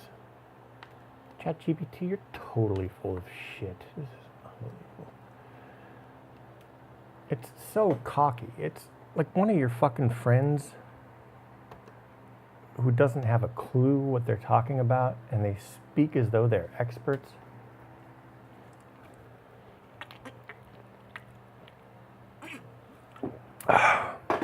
I'm just gonna Google it. No. OC GoStream deck. How to crop one of the inputs. Oh, this Google is even more useless than ChatGPT.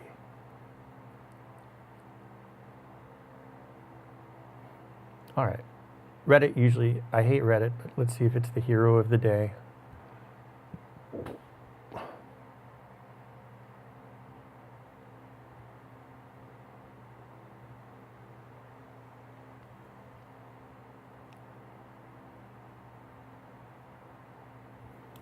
Nope. I don't think you can crop an input. I'm going to tell, I don't think, okay, here. None of those options are listed under multi-source. You're right, I gave you the wrong instructions.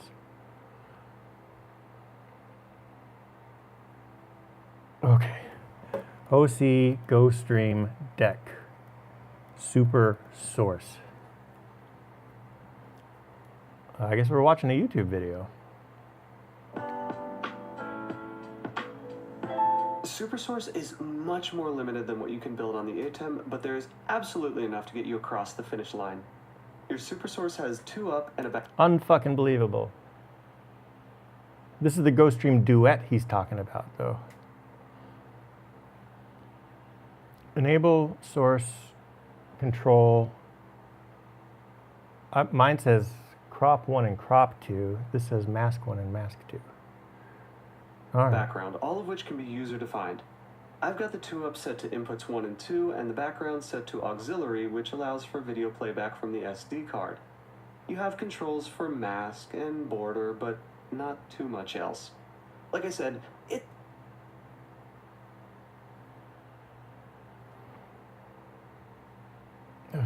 This is not the...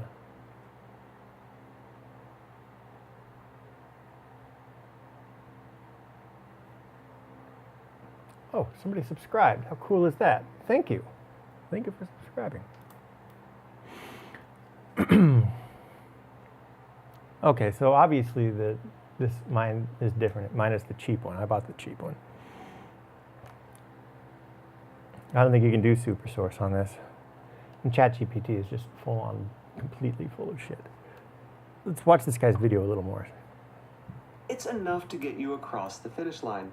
If you prefer ease of use at the SuperSource is much more limited than what you can build on the AUTO-VARI, but there is absolutely enough to get you across the finish line. Your SuperSource has 2-up and a background, all of which can be user-defined. Damn it. I've got the 2-up set to inputs 1 and 2, and the background set to auxiliary, which allow... They don't let you control it with the arrow keys. SuperSource is much more limited than what you can build on the AUTO-VARI, but there is absolutely enough to get you across the finish line. Your SuperSource has 2-up and a background, all of which can be... 2-up and a background. What the hell does that mean? Okay. What is super source on a Stream Deck? Super source is a feature that allows you to display 4 to 8 input sources on a screen at a time. Oh.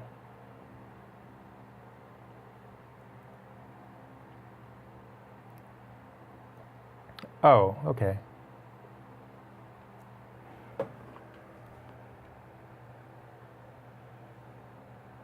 So is there like a button that turns that on?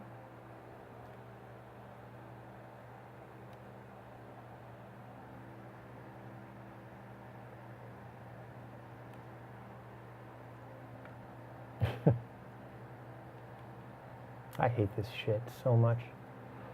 Okay, enable it. We'll say the source is input 1. All right. No, input 1.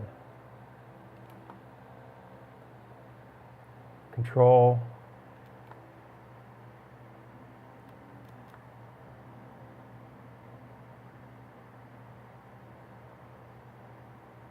That does nothing.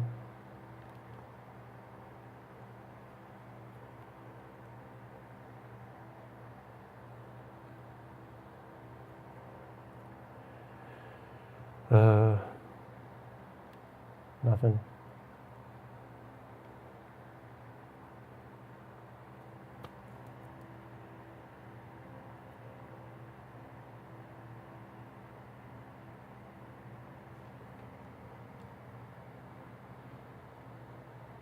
Okay. Ah, okay. So you can only have 2 at a time, it looks like.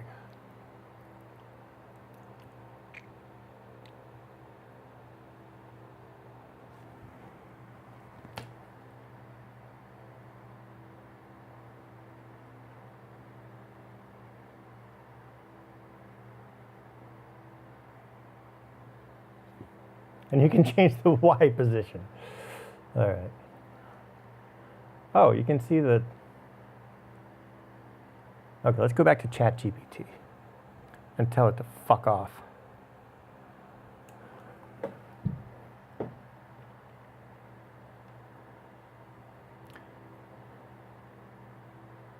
I actually don't want to anger ChatGPT.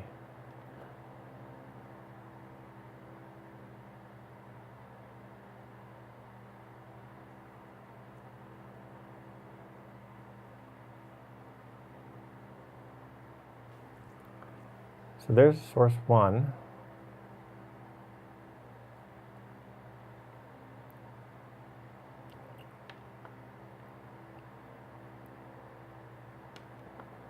Input 4.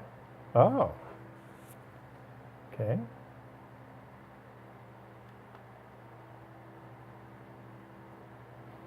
So I have to do this every single time I turn the fucking thing on?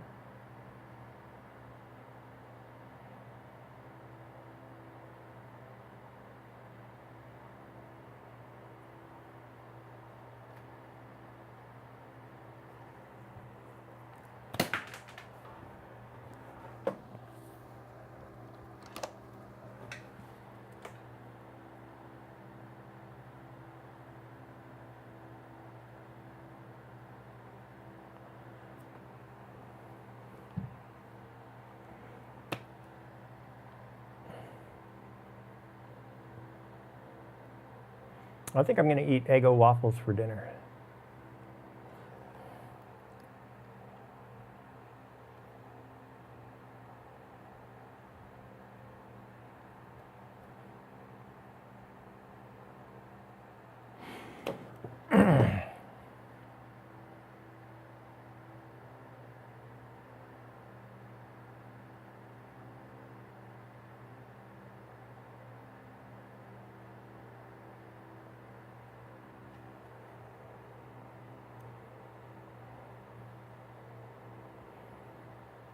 I don't want that thing to be there.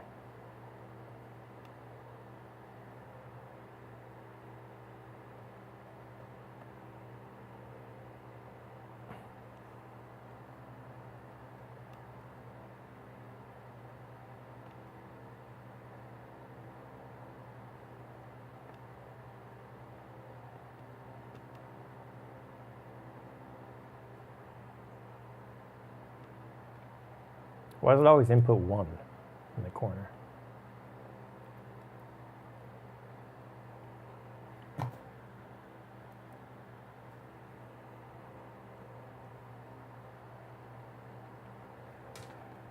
Fascinating. So what if I make, let's try this. Let's try this.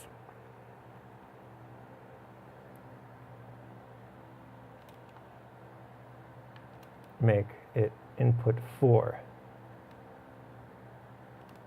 Okay. And now, crop. I suppose when it says crop 1, it means input 1.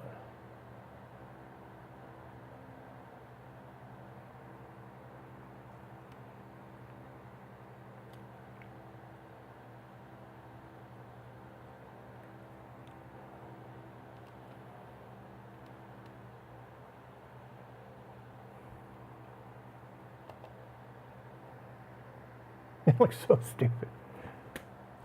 I don't understand how to turn the little picture in the bottom off.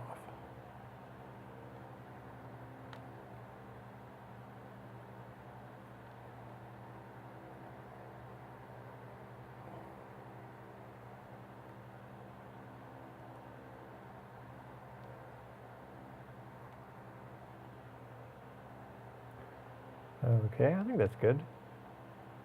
But we can put a border around.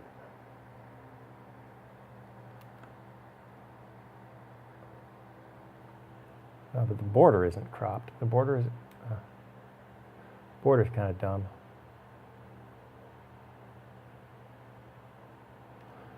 Okay. The YouTube guy was correct. This is limited. Oh, zoom out, crop 2 to 1. What happens if I change that? Ah, crop. That's what I wanted. Change the Y position. That does nothing.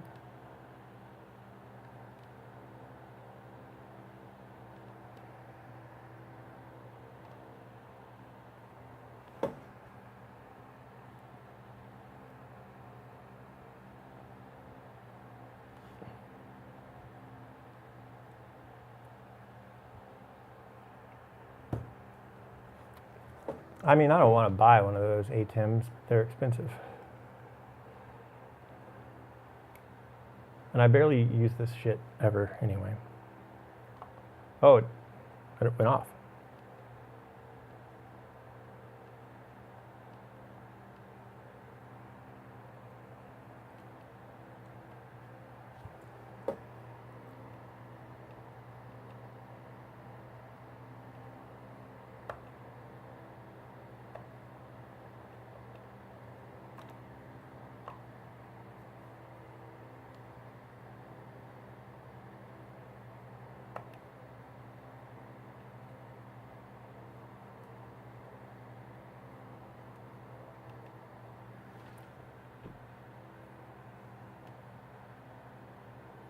It's not cropped anymore.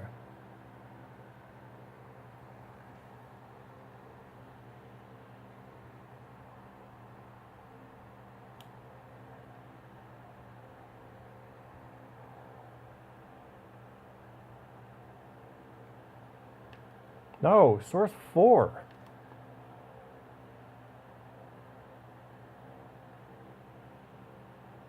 Oh, seriously? You always have to do it again. Unbelievable. This is fucking stupid. This is what you get.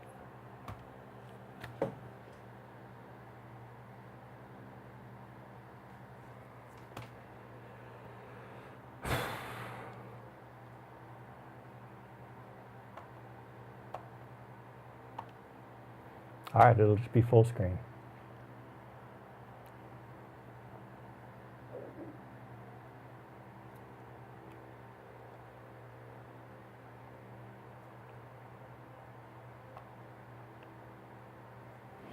That's pretty dumb. All right. Lay it on me, ChatGPT. Okay, next problem. I have a Sony A6300 and it keeps shutting off and saying that the internal temp is too high. How do I troubleshoot this? Because it was so spot on.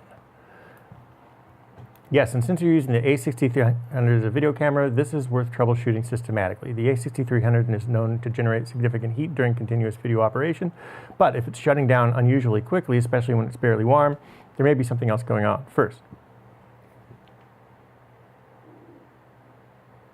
go to Menu, Setup, Auto Power Off Temp. Sony specifically provides this setting on the 6300. High raises the temperature threshold before the camera shuts down.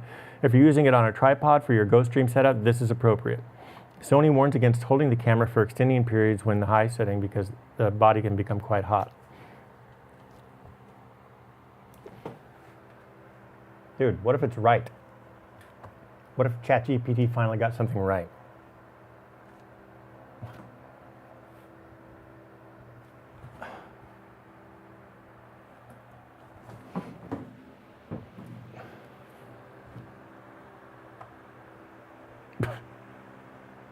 Oh yeah, split screen, baby.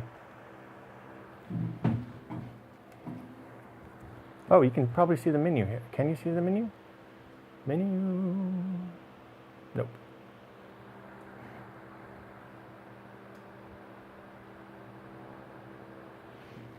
No, you can't see the menu, sorry. Menu. It says,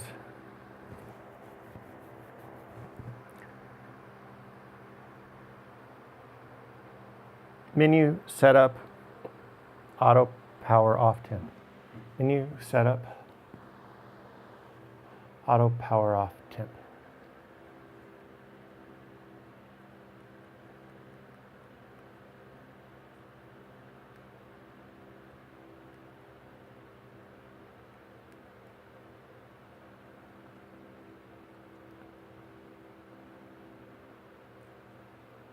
Power save start time? Oh, hopefully that isn't. Display quality high.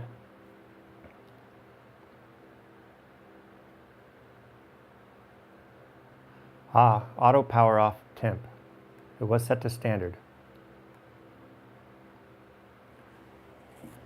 All right.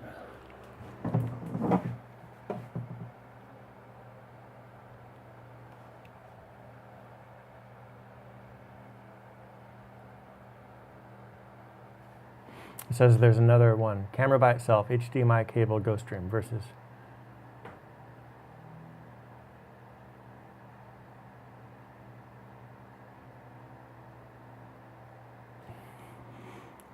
I am not recording.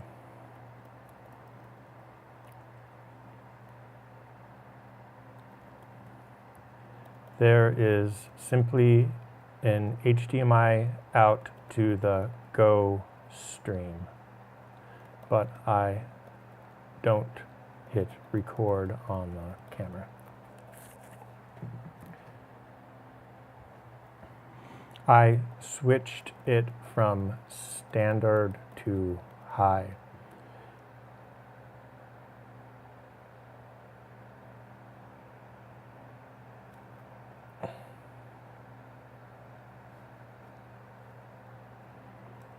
Is there an internal fan in the A6300?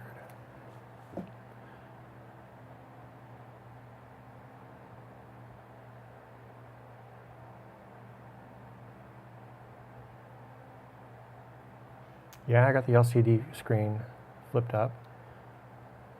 Camera's out of sunlight. It isn't a cage, but it's not a tight cage. Give the body some airflow. Keep auto power temp high. Okay, I'll check back in a bit.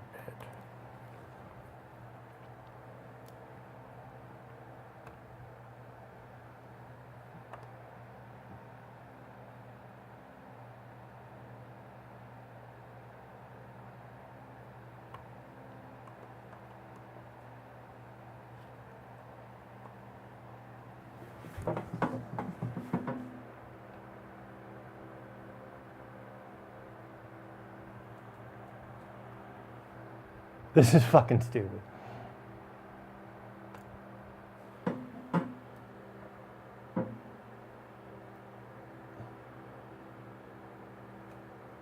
All right. That only took an hour to diagnose. Now let's see if it's in focus.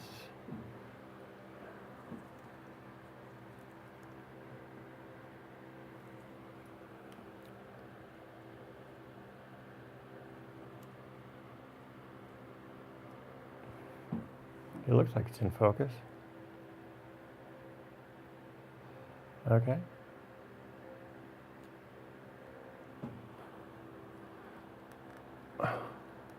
Oh, I see what's going on here.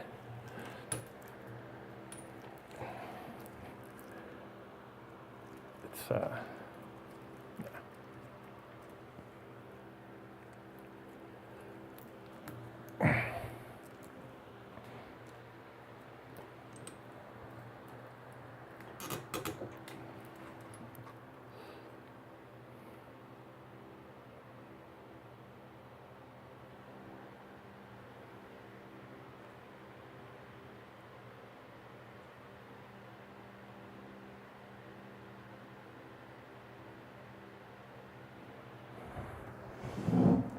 Well, that was a lot of fun.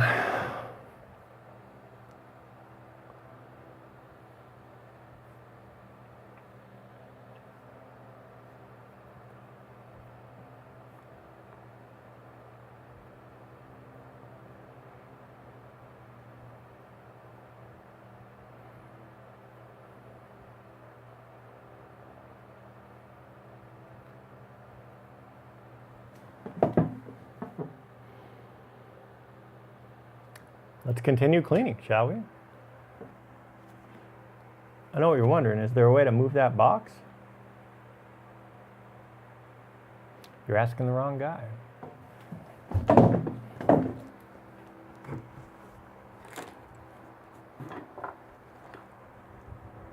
don't want my head to be in the shot. Okay, I have to lean really far forward to get my head in the shot.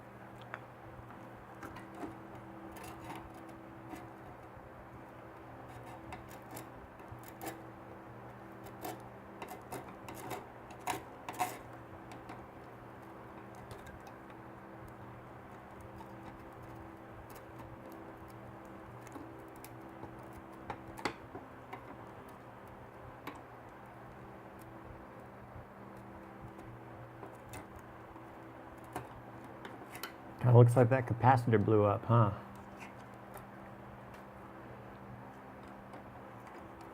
Oh wait, no, sorry, that's a resistor. It didn't. That's residue from super glue. If anything, it probably acts as some kind of insulator.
Oh. Item number 4 on our list. See if I can do this in one thing.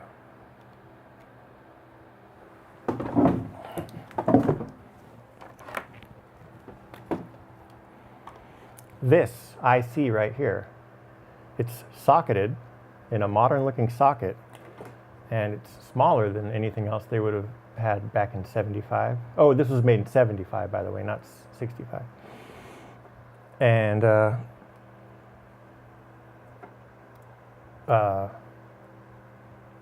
I think there was an IC here, soldered in place, and it went bad. So at some point somebody put the socket in here because it's a nice new looking socket, and then had this chip. This must be some kind of aftermarket chip. So investigate.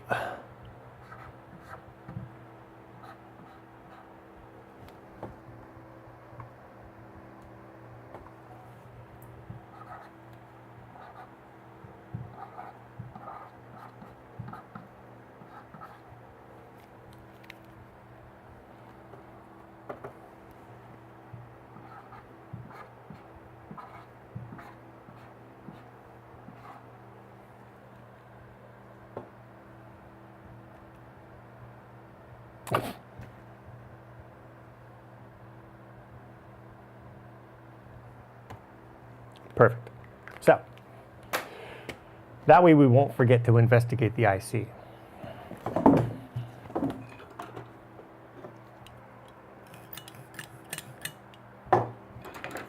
So far I've been using naphtha and it seems like it works pretty well.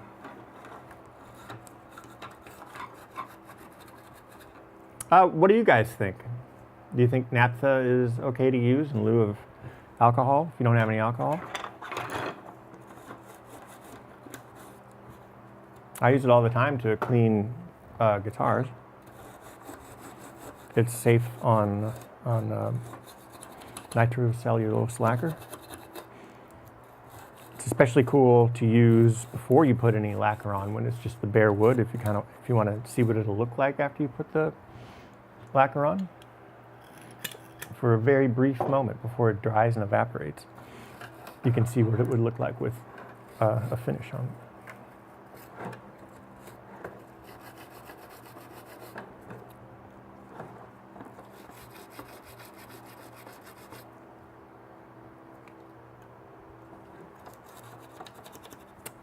Soft on teeth, tough on grime.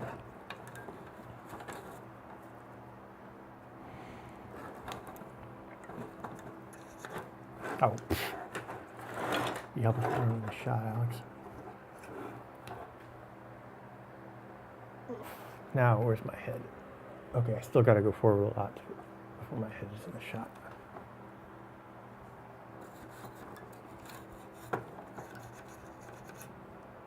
Nice. We got a little Zener diode down there. I went through my inventory the other day and I found a lot of Zener diodes. Here's hoping we have to replace that one.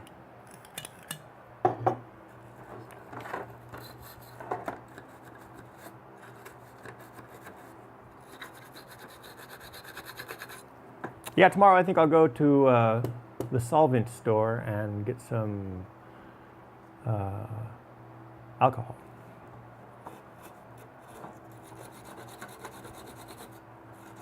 I've got just the container in which to place it. Oh, it's going to be sweet. It's a big brown jug with 3 X's on it.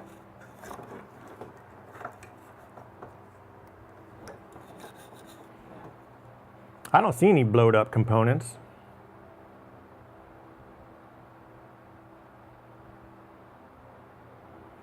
These film capacitors don't usually blow up. The tantalum ones do sometimes.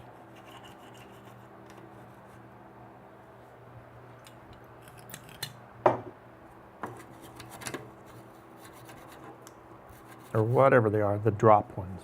Call them orange drops.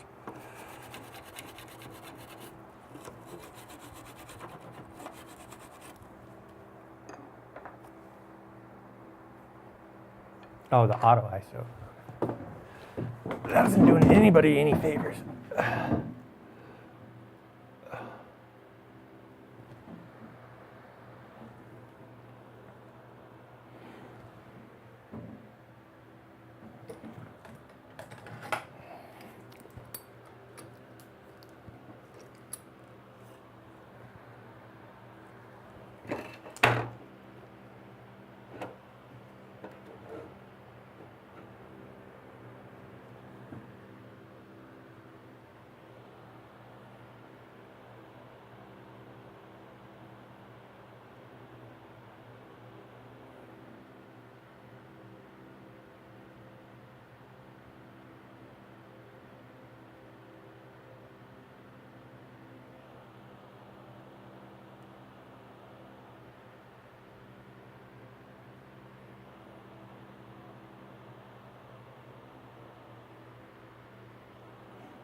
That looks properly exposed, I guess.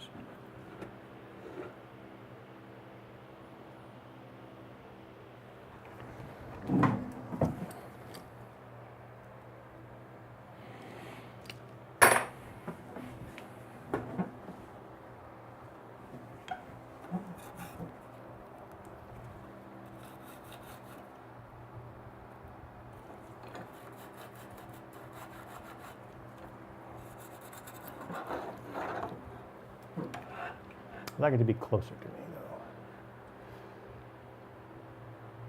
though. I'll try not to get my big stupid head in the way.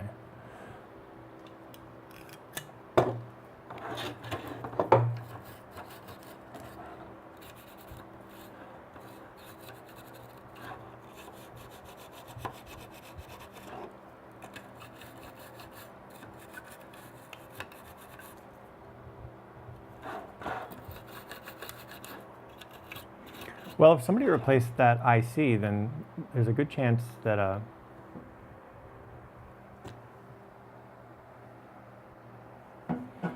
it's a good chance that they would have maybe replaced some of these other things. The transistors definitely would have. If I had money on anything definitely breaking, it would be either those giant capacitors on the power supply or the transistors anywhere in the circuit.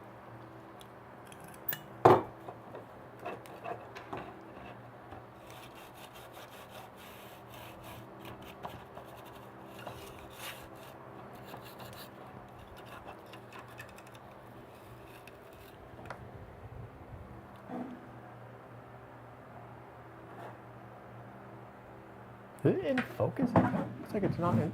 Oh. Peaking is showing red.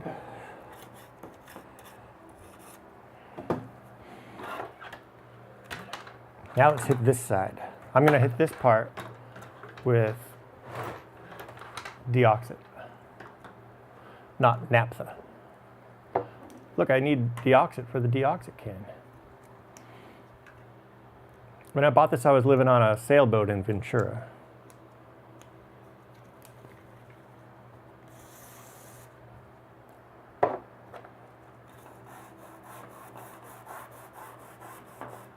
It doesn't look too bad. This whole board looks good, actually.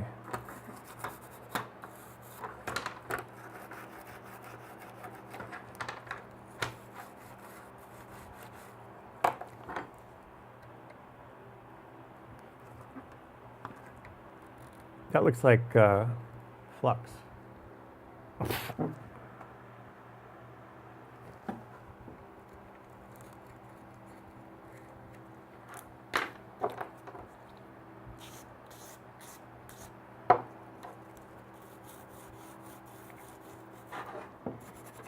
Yeah, there's flux on this board. Somebody has been in here, or it's from the factory. I don't know, is that how they rolled over at Hammond?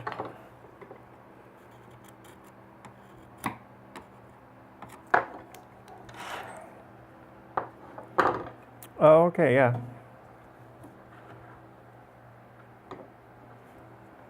Someone did a little work on this one.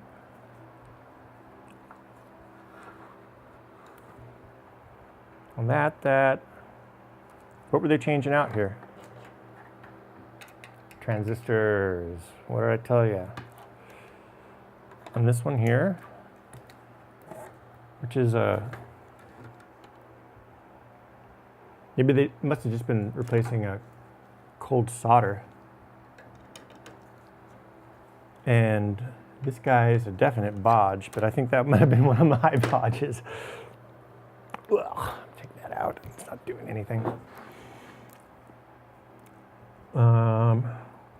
Yeah, I think I'm responsible for this one.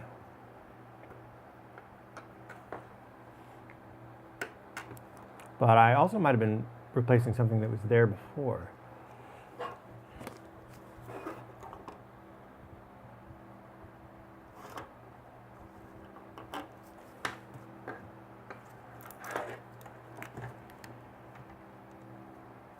Let's see if we can figure out what some of these other ones were. That looks like it had work done to it. That's a transistor.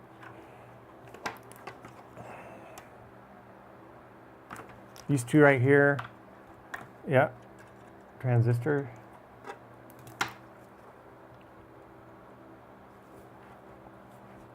So it looks, oh, that one is a resistor. So he might have just been fixing a cold solder joint on that because that's an original. I mean, he could have been fixing cold solder joints on all of these components. Because I can't tell the difference between an original transistor and oh, actually I can. Ah, there is a telltale witness mark. So let's find one of the fixed ones.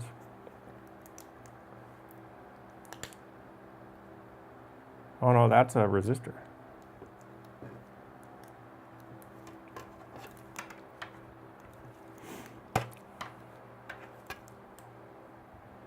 Well, who knows? There are many mysteries surrounding the AUTO-VARI. Not all of them must be answered.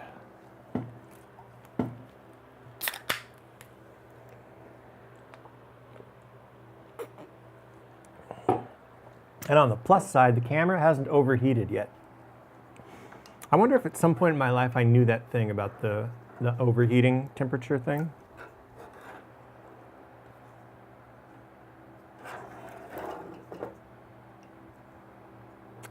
All the Zener diodes appear to be in great shape. Those things don't usually mess up. Let's check continuity.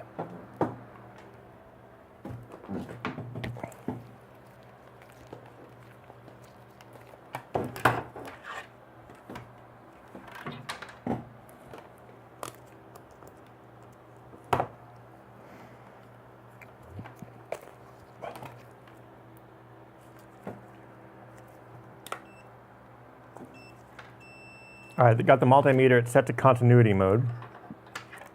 And it looks like I sent a bodge wire from here to ground. Oh, you know why? Because I took it out of the chassis. So I was grounding it to the internals. Because this would have been grounded to the chassis at some point. And while we're at it, I guess we could check for shorts.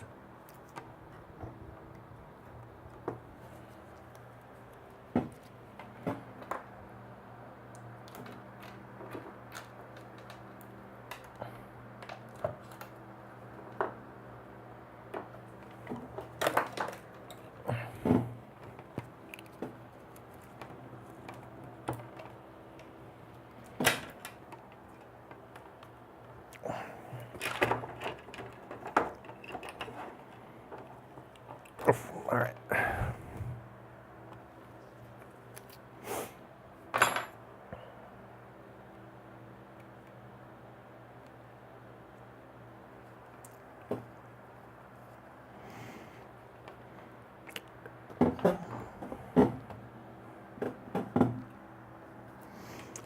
And now I am switching out the lead, the probe to the negative lead from a probe to a hooky. And I'll just hook it right there onto the ground rail. And still testing constant. No. No.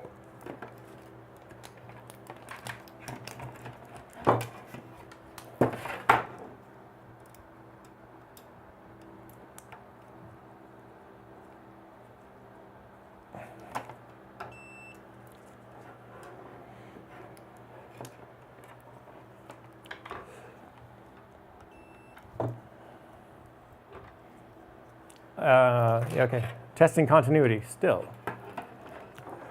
I'm just probing around looking for stuff.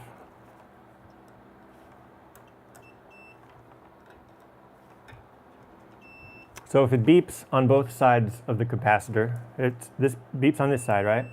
So that means this leg of the capacitor is connected to ground. And this other side should not beep at all. And if it did beep, then that would be a sign that there was a short somewhere.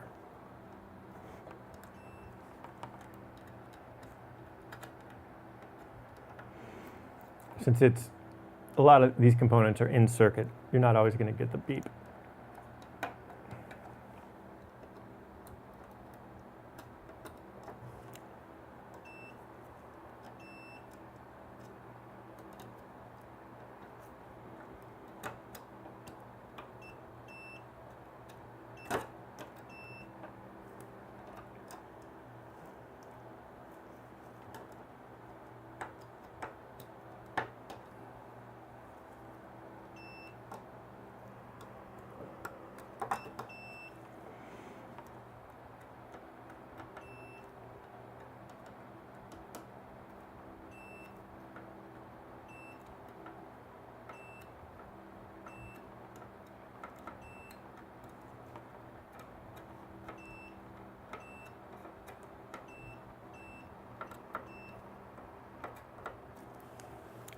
So far, everything looks pretty good.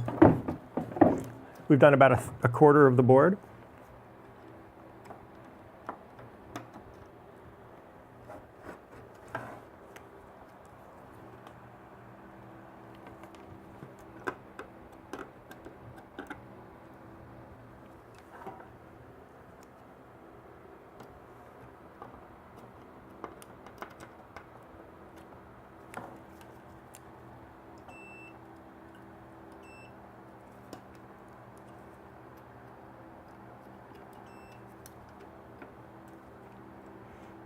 I haven't even been checking the transistors at all. Oh, nothing there.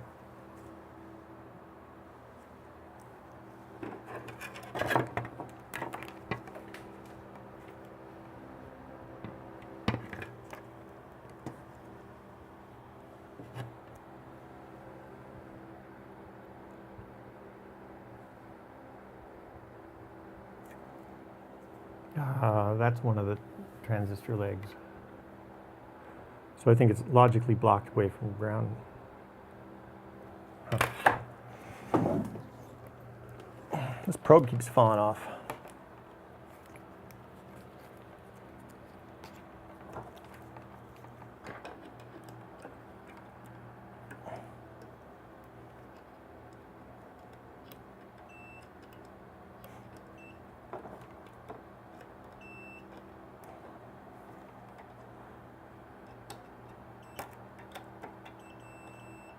I'll put it on this capacitor.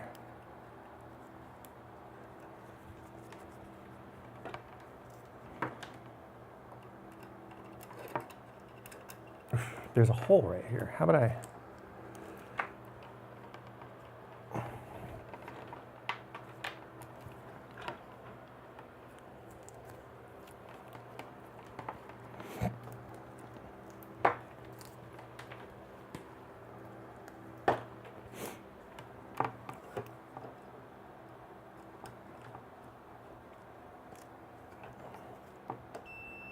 Okay.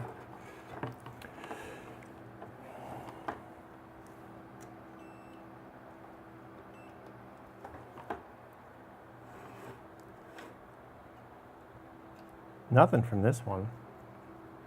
I'll remember that one.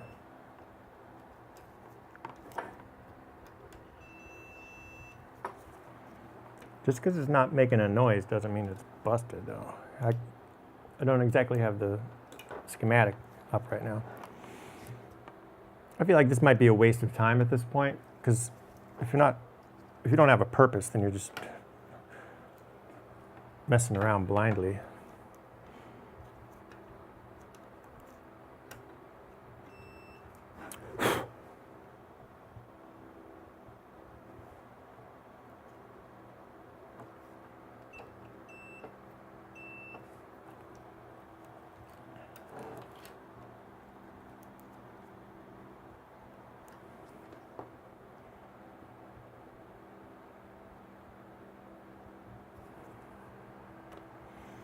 What do you say we plug it in again and see if it does anything?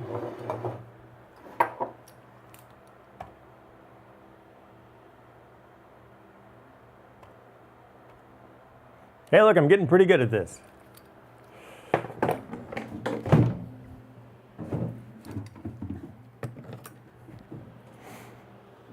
Chuck D, where are you? Bass, how low can you go?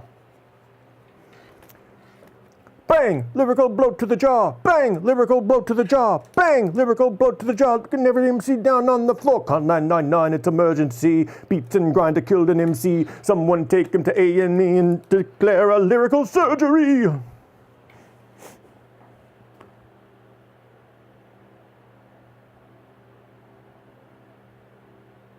right, hopefully this doesn't explode.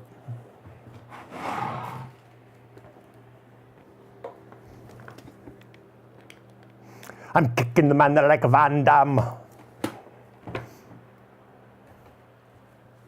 Uh-oh, no lights. That's not a good sign.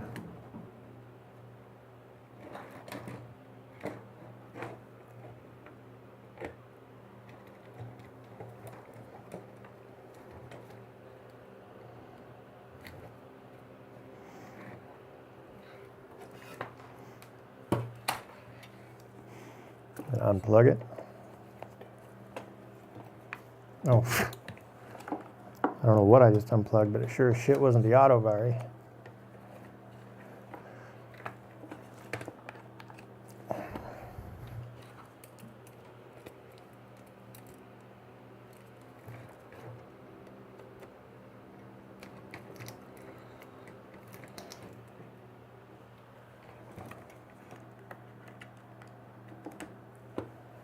Oh, there it goes. Yep.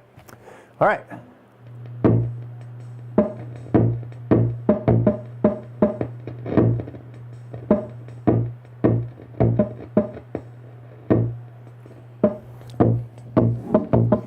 Well, at least it works.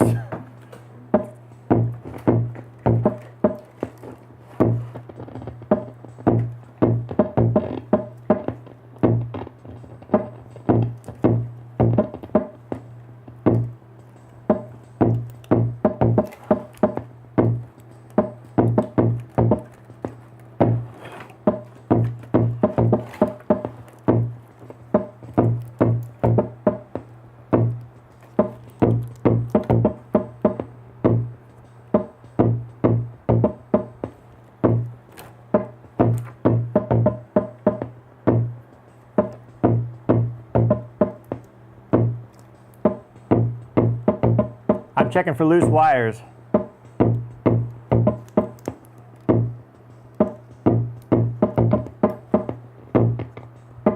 Or missing wires even. There's nothing going into the ground. Is there supposed to be something going into the ground?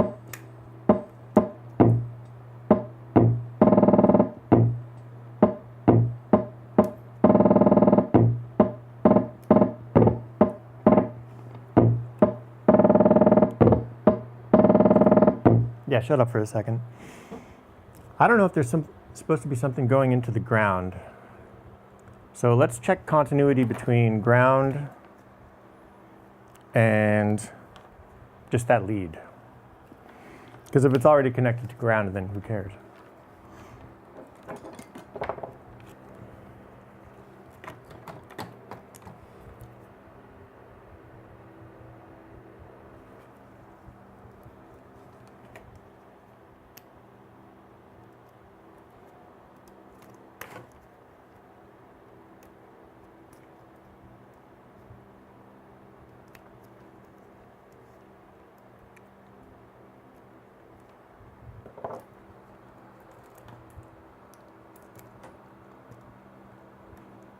Who's that on the floor over there? It looks like a dead MC. Wait, who's that standing over that dead MC? It looks like MC Grinder, and he's pointing the microphone in this direction. Who? MC Grinder. Bang! Okay, so checking continuity. I already lost it. Come on.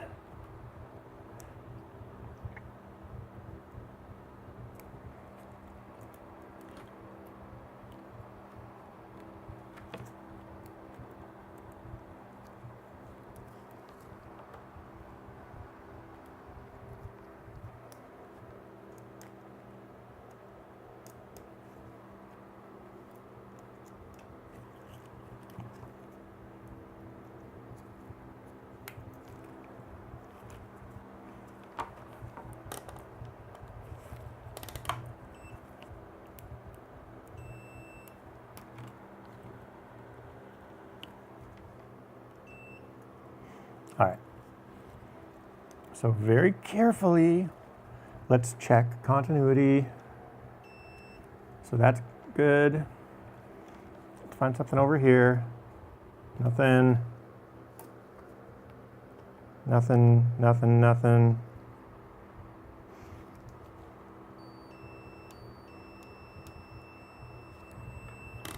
Didn't like that.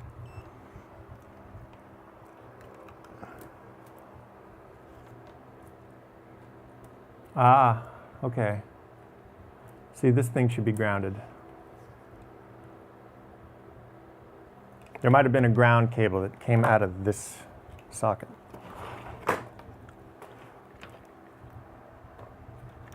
This socket.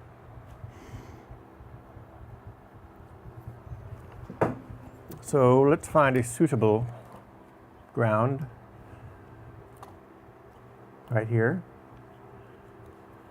That is pin number 1, 2, 3, 4, and it's doubled up. So this one. Is it continuous with this? It is.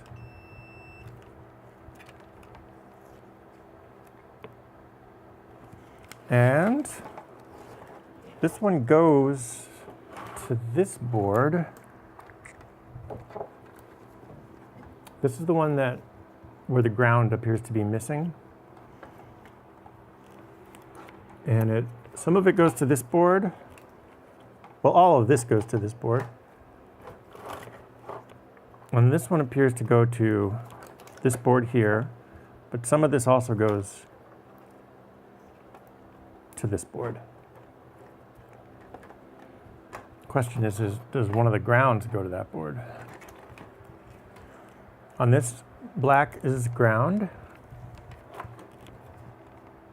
So we know that is a working ground. I'm switching back out for the probe.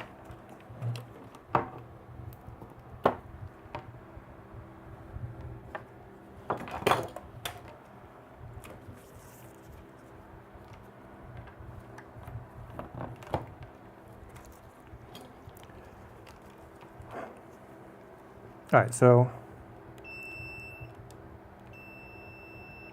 is there voltage in there? Let's check DC voltage.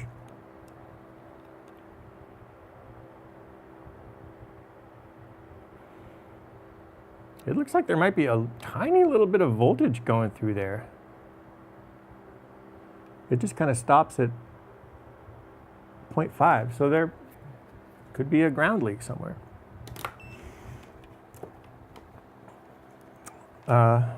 But we need to make sure that there's definitely ground going to this board with all the sound module stuff on it.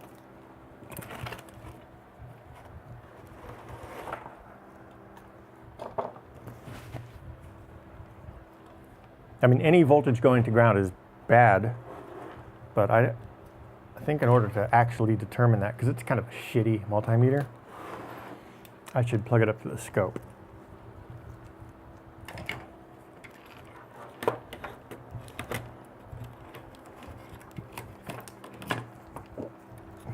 All right, so now we're going to try to determine if there's proper grounding on this board.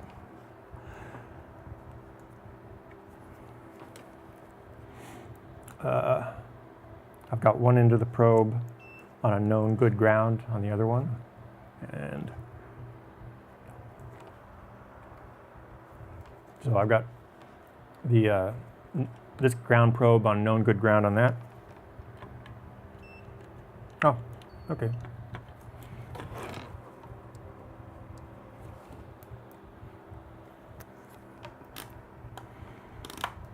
Yeah, there might be some voltage going through. They usually shouldn't make that sound.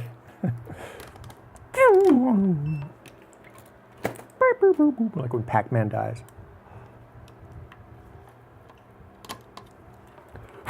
All right, checking DC voltage.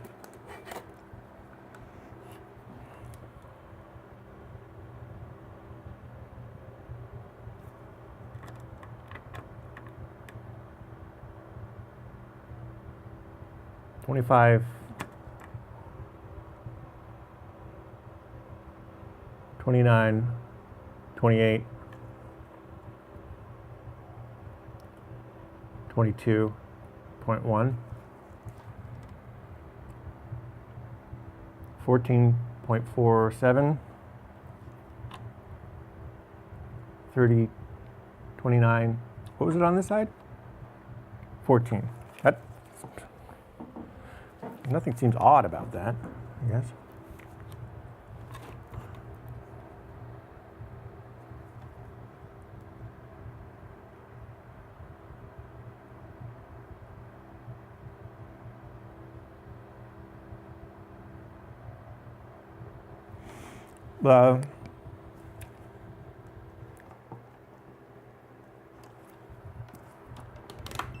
I guess the important thing is that this thing is connected to ground.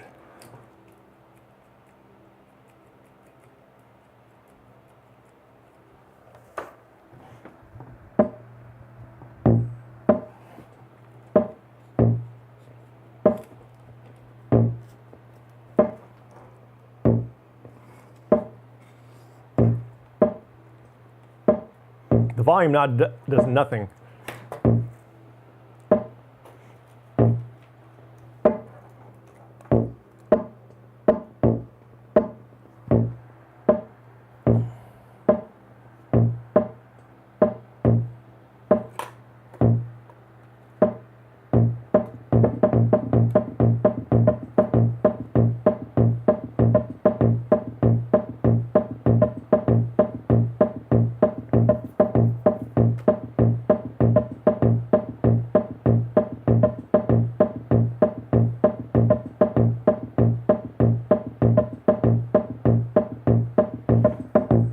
Let's take a quick break. I'm going to grab a snack, and then we'll come back. And I think we should break open the schematics.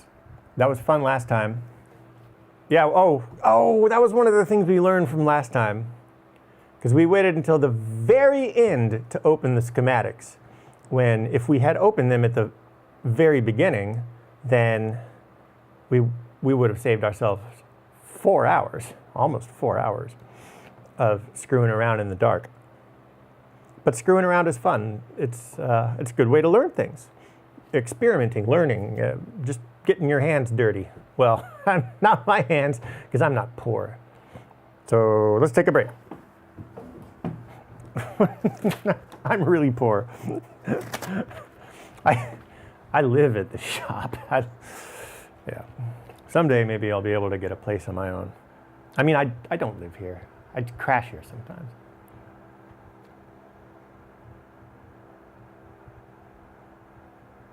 One of these things is a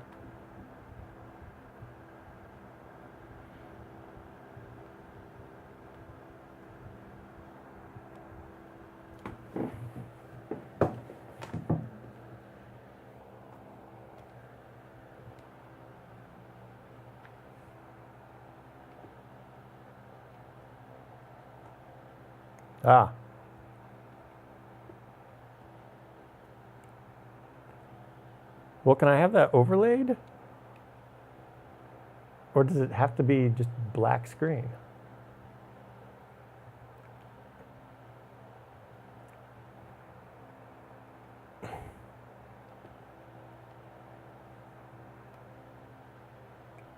Oh, hey, it worked for a second.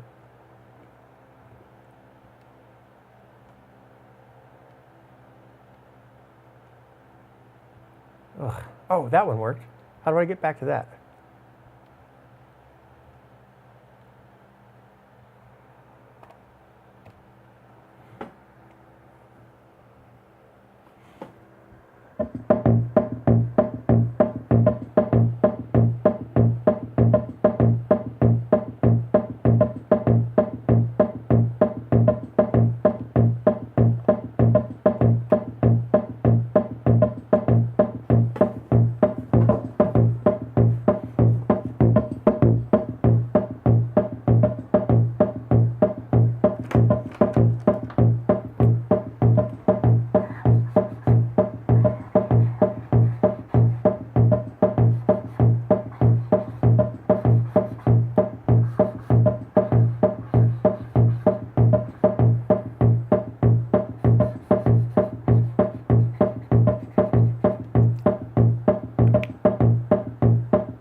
guys hear that?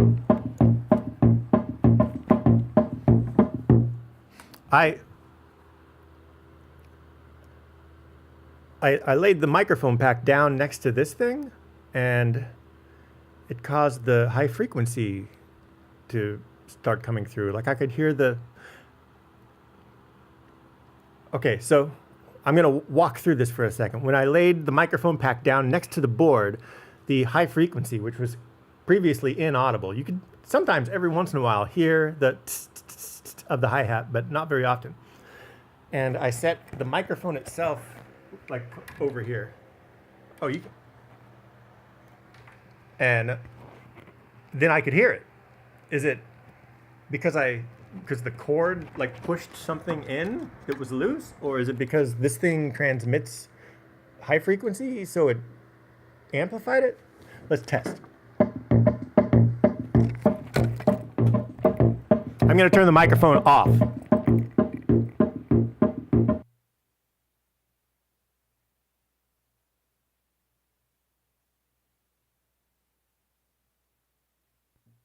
Okay, so it is not radio frequency interference.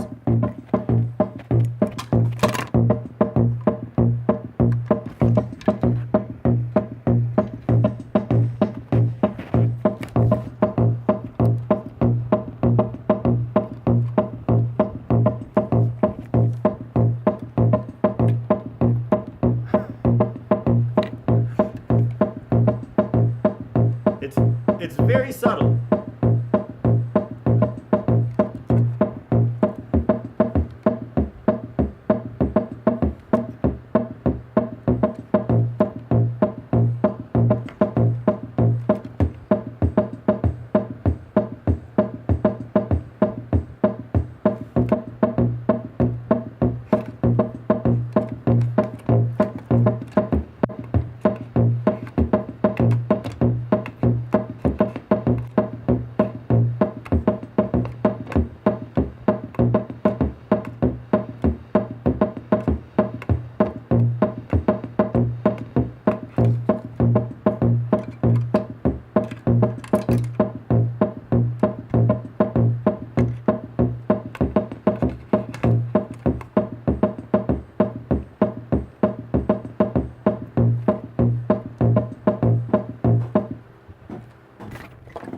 Now that's pretty cool. I like that.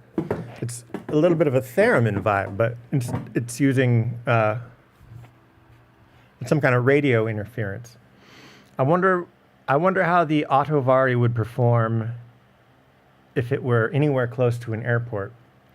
So I used to work right across the street from the Burbank airport, like right across the street from the entrance to the Burbank airport. Then there's train tracks, and on the other side, direct other side of the train tracks is where I worked. And we had these, they called them welders, but they were for welding plastic. But they used microwave frequencies to weld the plastic. And just like a microwave, but super whatever high frequency, enough to melt plastic. It's fucking crazy. You didn't want to touch one of those things ever, ever. I put my shirt under one time, and it was I could have got fired for doing that.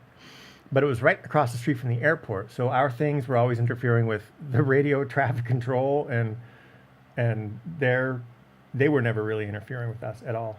But yeah, they didn't. I think they had to like shield the entire building. Wild, huh? But apparently this microphone pack is enough to mess with this thing, to change the frequency and to mute some of the things. So interesting, very interesting. I'm going to change the battery out, so give me a second. Oh, I also have really bad news. I should have eaten the avocados before I left for my road trip.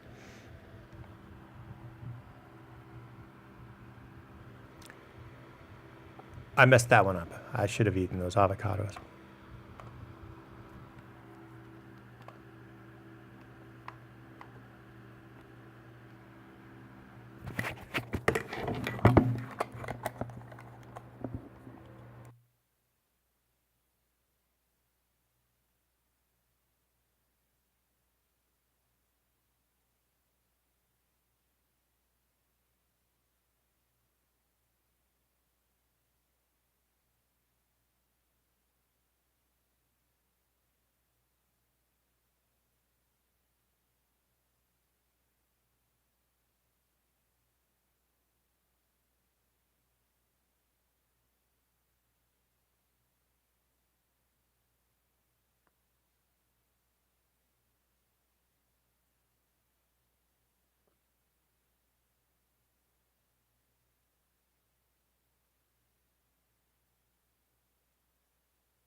Of course, people logged in and watched while I was changing the batteries out of the mic. Well, whoever it was, thank you for coming in and saying hi.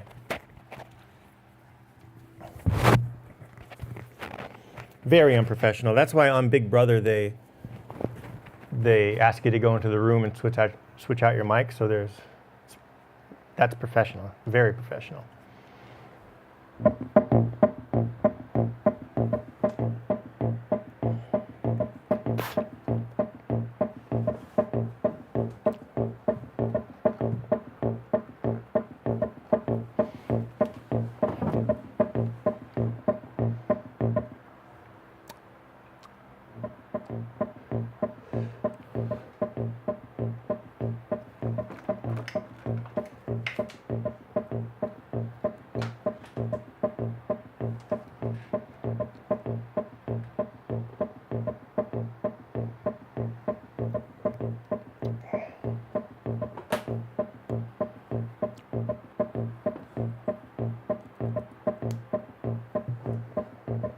Ba ba ba ba ba ba da ba. Drum machine, bum ba da da da ba ba ba. Drum machine, drum machine, drum drum drum da drum drum da drum machine, drum machine. We're talking drums and drums and drum drum da da da drum drum drum drum machine. Drum machine, drum machine, drum machine, okay, okay, yeah, drum machine, drum machine, drum machine, it's all right, okay. Drums, drums. I thought I'd give LaCroix a shot.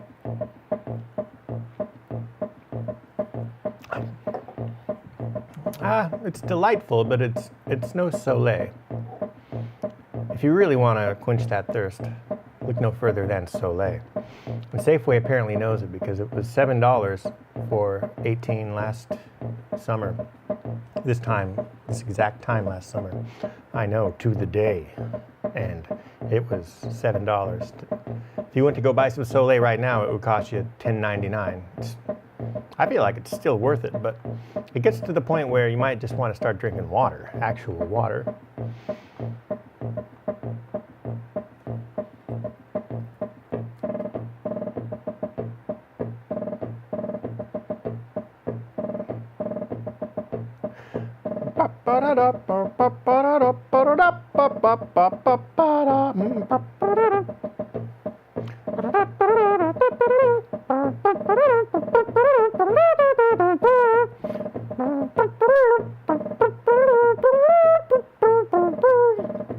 Yankee Doodle went to town riding on a pony, stuck a feather in his hat and called it macaroni. Yankee Doodle went to town, Yankee Doodle dandy.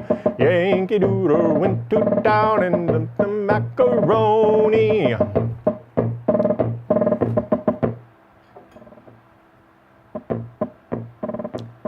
That's soothing. That's something I could fall asleep to.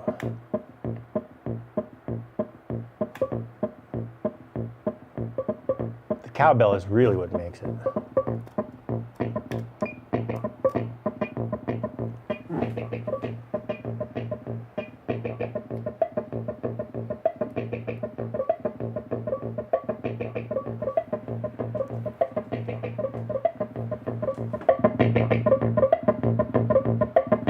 Yankee Doodle went to town riding on a pony, stuck a feather in his hat and called it macaroni.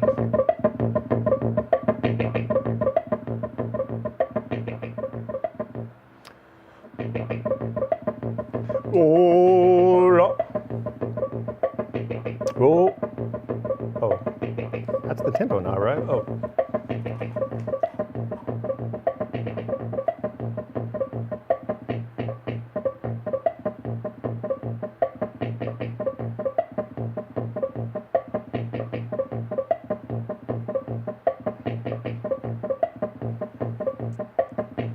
Up on the river is Grand Coulee Dam, the mightiest thing ever built by a man, and to power the factories and water the land. Roll on, Columbia, roll on.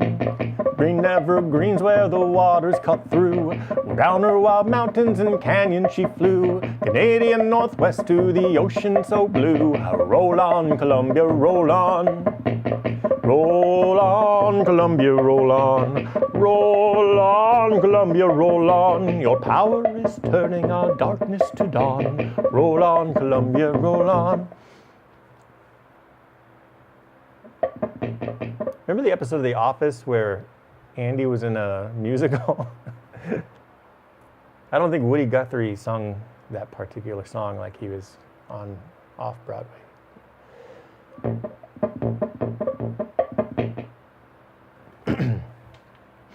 What are we going to do? Oh, yeah, let's look at the schematic. That's where it's at, dude.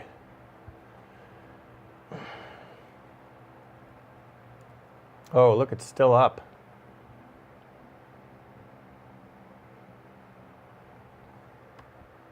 Can I put myself in the corner?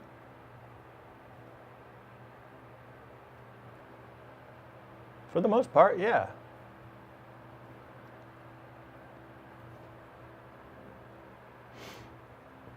All right. Section 2, disassembly and maintenance. AUTO-VARI 64 accessory disassembly. For a recap, we went through the first couple of pages of this, and it was worth the read. Totally worth the read.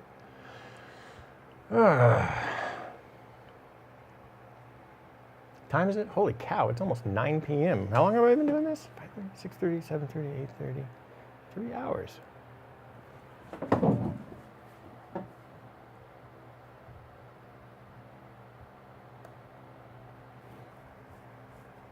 Oh, probably shouldn't have shown that. Whoops!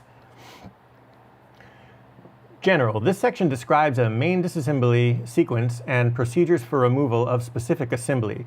The removal of some subassemblies is obvious. These will not be discussed. He's probably talking about like just removing the connectors. I think that's probably what they're referring, the thing to which they are referring. Probably, but you know, assumptions. He could be talking about something more significantly easier than that, like just taking the lid off. We'll see. Let's continue reading. Shall we? Shall you? I never understood that. I love you, Adam the Woo, but I never understood that. Join me. Shall you?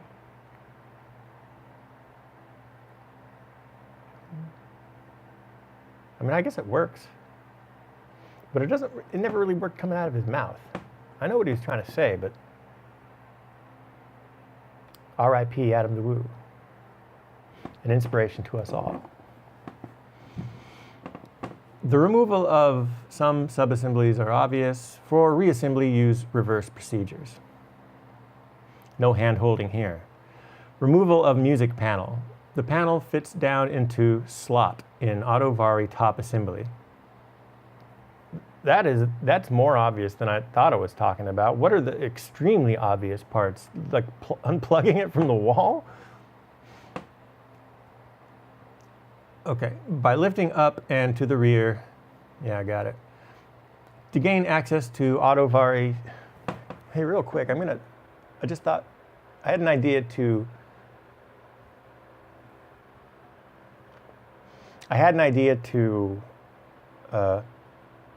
screw around with this trim pot to see if,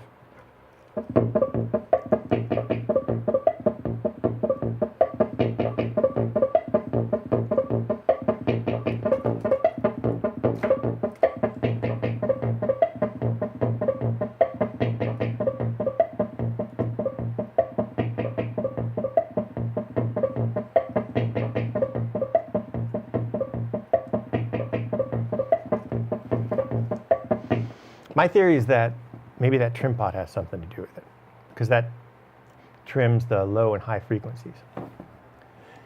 Anyway, we'll get to that.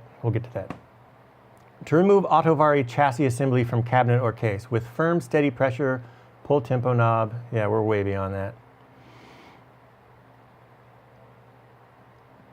lights are now hanging loosely from AUTO-VARI.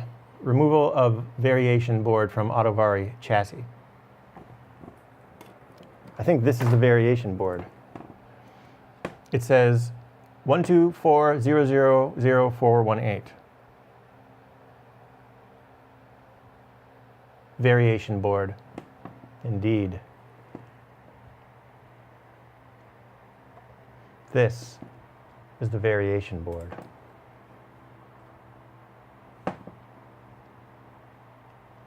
That's what it says. It says variation board. It doesn't say 124.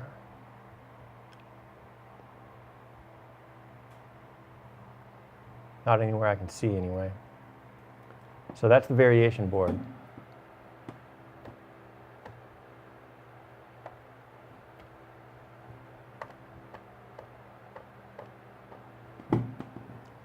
Variation board. Turn AUTO-VARI over and remove the hex screws.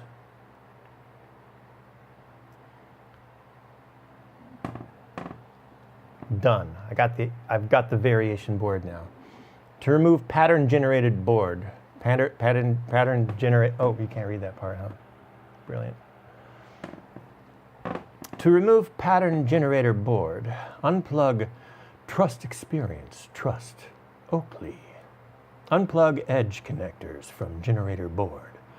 Remove escutcheon, plastic frame around rhythm pattern push buttons. Oh, that thing's called an escutcheon?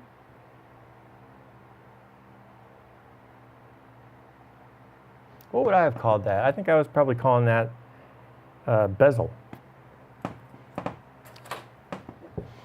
Unplug edge connectors, blah, blah, blah, blah, blah.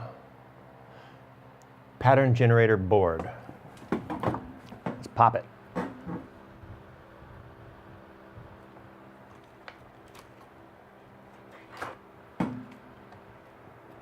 There we go. Following the instructions, I was able to remove the pattern generation board. Now it's free.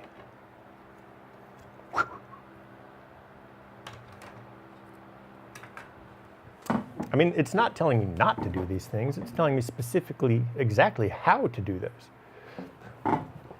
And to remove voicing board, wait. I got this. Boom, got it.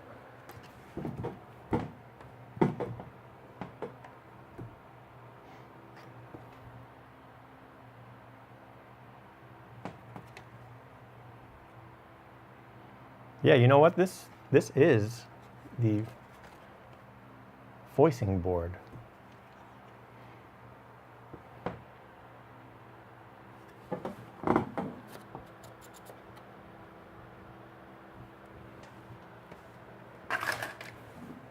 Sure enough.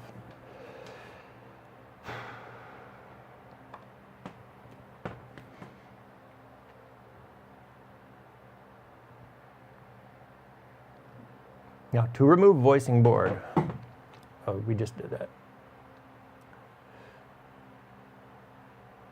Removal of back panel. Way too late for the back panel. That thing's in a dumpster. Removal of control panel. Done. Removal of slide switches and potentiometer is quite obvious and will not be discussed.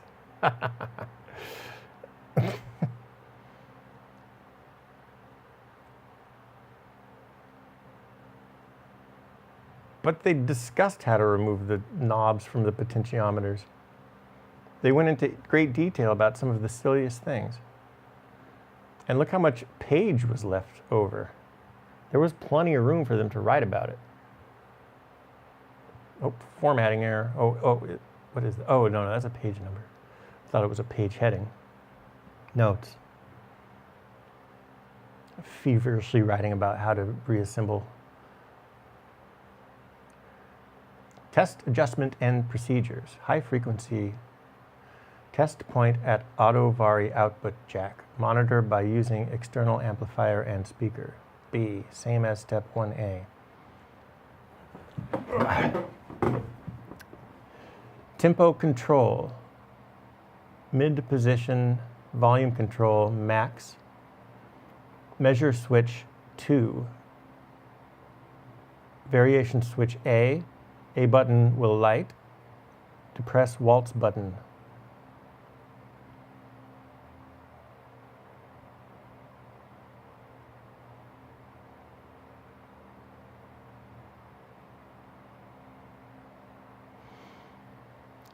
Oh.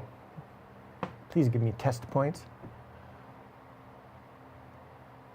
Adjust R127. We'll have to find that.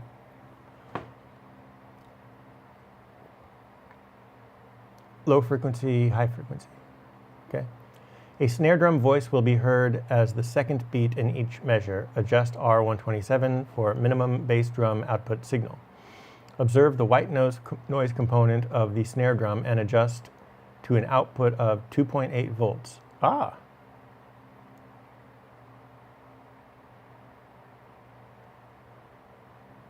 Okay. That's how you adjust it. That's terrific. What? See, we learned something. Well, I'm not to the point where I'm doing that yet. We lost the high frequency entirely. So we got to get that going. Low frequency adjust. Test point. Yeah. Variations visual. As each button is depressed, it will light and turn off. Simple waltz pattern. So I guess button 1 is waltz. Test.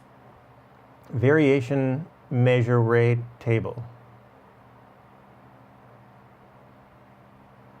We're not to that point yet. Foot switch, not there. Balance control operation, visual and listening test. So that's just listening. No special equipment required at all. Now, here, check this out.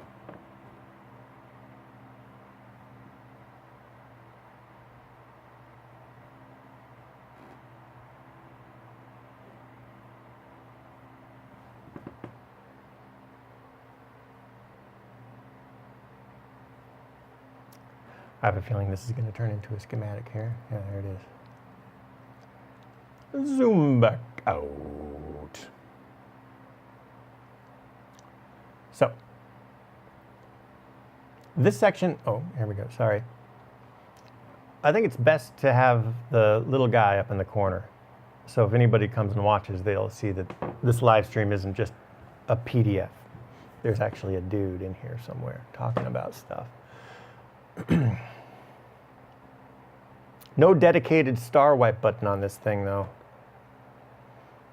I like that wipe. It's a cool wipe, but it ain't no star. This section contains schematic diagrams and text to illustrate and provide information necessary to proper AUTO-VARI servicing. Listing of illustrations. AUTO-VARI 64 accessory.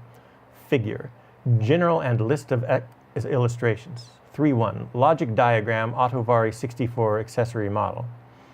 Theory of operation, AUTO-VARI 64 sheet 1 and 2. I'm interested in the theory of operation stuff.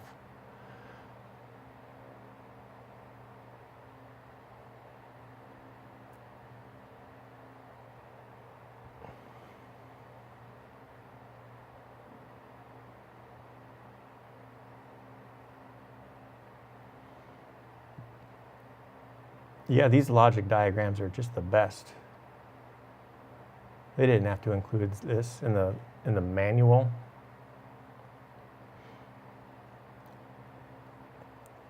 All right, I'll try to zoom in a little bit.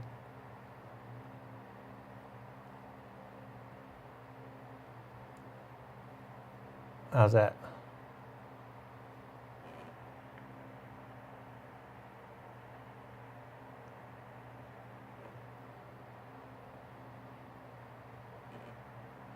Yeah.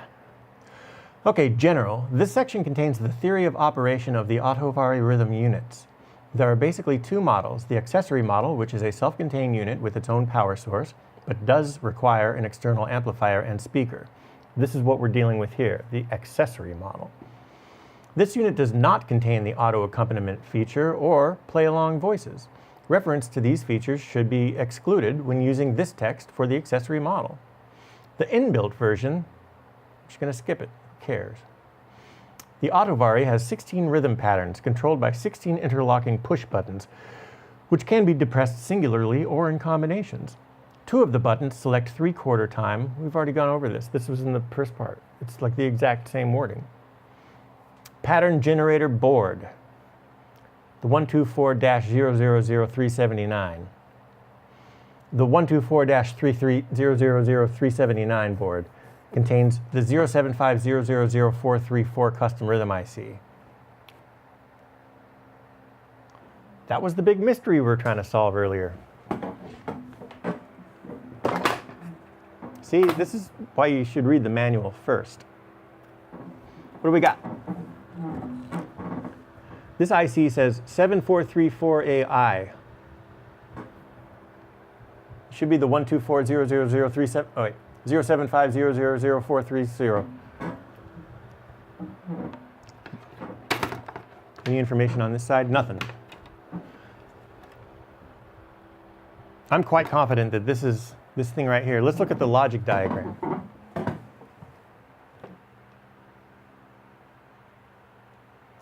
Programmable pattern rhythm, the 430. 430. Let's go back. Yep, it's the 000430 custom rhythm. Programmable voicing memory. Programmable pattern memory. So is the voicing memory and the pattern memory the same?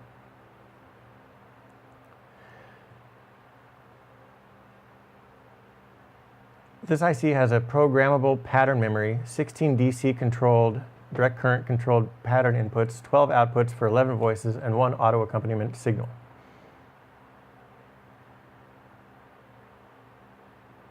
One auto accompaniment, is that like just a metronome, like a, or just like a square wave? I don't know, we'll find out. Let's read. This is a separate gate input. Yeah, okay. Just keep reading, dipshit.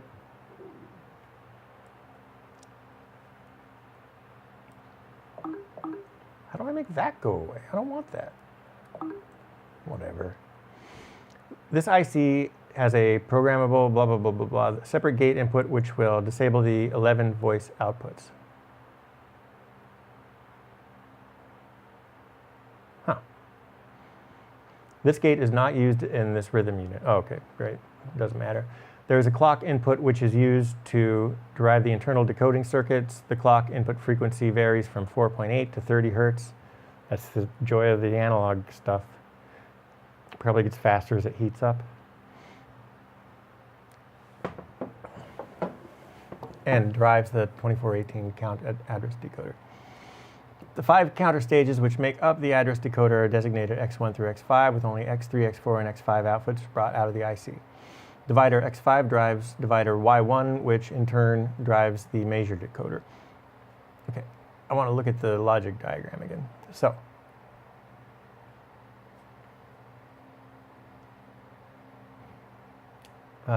you can do split screen. Ah, fuck it. I'd spent an hour with the switcher.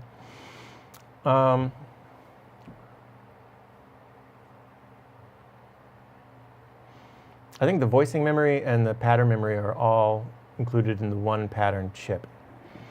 But what I don't know is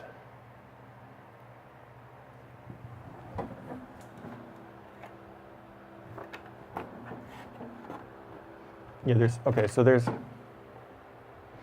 definitely no ICs on this board. This is the voicing board. There are 2 ICs on this thing. What could they be? But I don't think these are the 2 ICs we're talking about. Those look like, I don't know. And this is the only other IC on the entire thing. But it looks brand new. It's socketed. I could pop it out if I felt like it.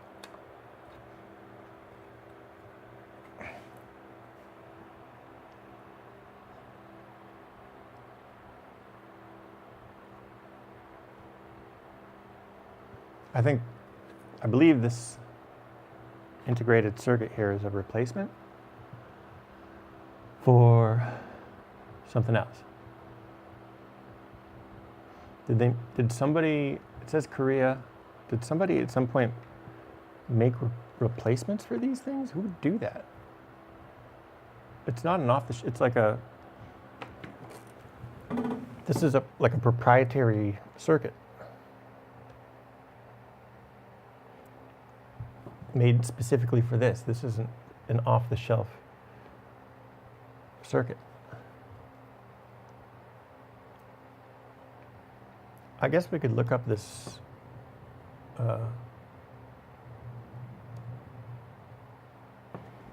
chip. It is the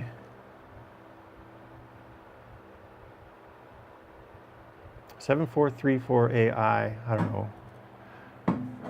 Maybe that's the date. We'll try the C9368IC. C9368IC. AUTO-VARI.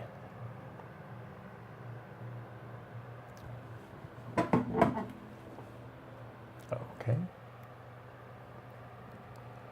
Integrated circuit. Ha-ha! The AUTO-VARI 64 Mark II board 1980 has completely designed unit on one single board with various ICs that is totally different. Tubutech.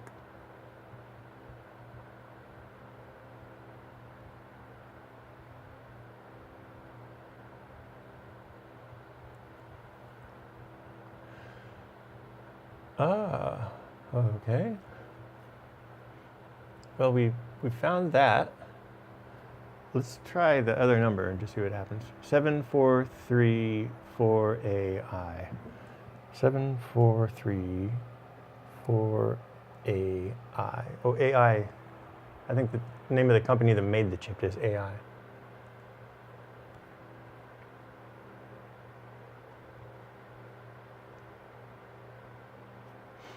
All right, so yeah, that's probably just the date code or the manufacturing code. C9368. C9368. Oh, yeah.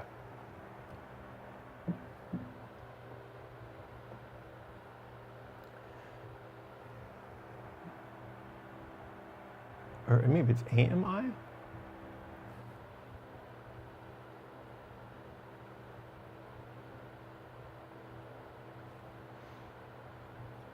Oh, okay.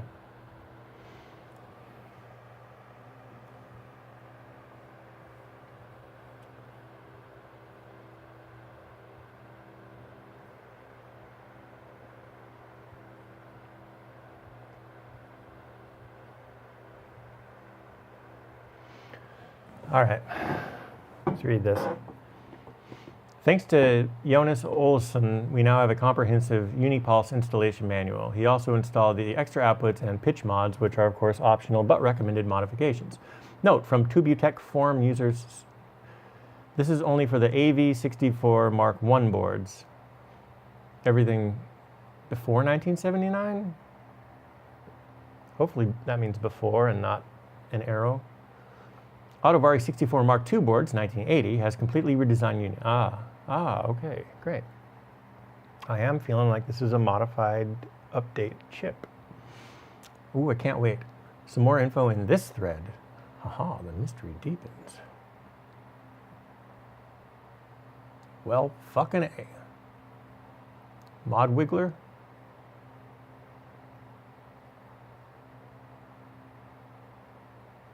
Oh, all of these people are talking about the AUTO-VARI.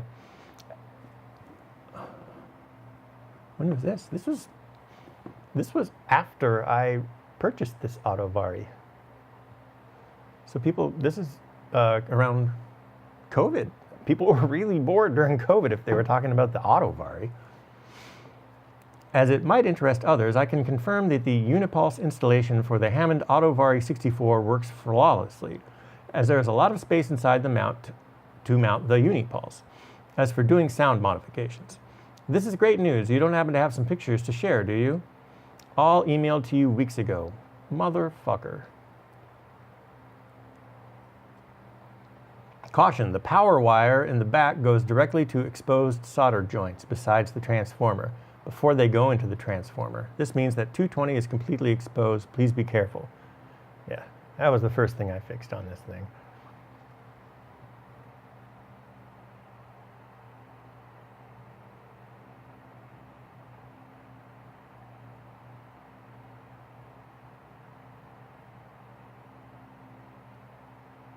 I think I fixed it.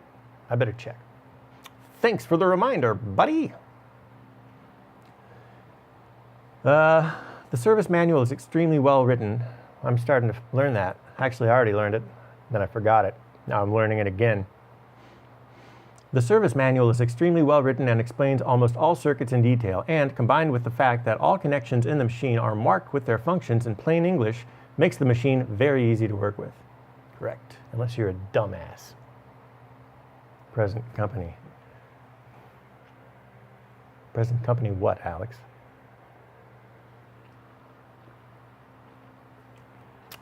Yeah, LaCroix. I mean, it's all rightful. It's satisfying, has a nice crisp taste, but it just isn't Soleil. It's way cheaper than Soleil. Soleil is cheap. Maybe per can, Soleil is cheaper. Installation of the unipulse. No one has defined what a unipulse is at this point. Maybe we go back to this guy. Installation of the unipulse. Very straightforward. This guy has read the manual. It's so straightforward, not even going to talk about it. Oh, you want to do a McTwist? Easy. Drop in on vert. Flawlessly perform a McTwist. Roll away clean. Very straightforward. Cut the wires in the Voco board connector and solder on the unipulse. What the fuck is a unipulse?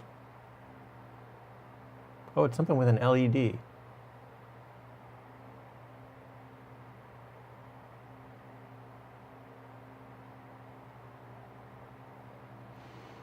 We believe there is a way to avoid cutting wires, but lacking a machine, we cannot test this. A machine to cut wires. If you own a machine and want to test this, what kind of machine? I attached the unipulse. Okay, what the fuck is a unipulse? What is a unipulse? Sensor manufacturer. We manufacture sensors such as load cells and torque meters. That couldn't possibly be what they're talking about. What is a Univos AUTO-VARI? Highly customizable, compatible to almost any drum machine. Pulse up to 15 volts, alternating by using the 16 pulse outputs. The unipulse.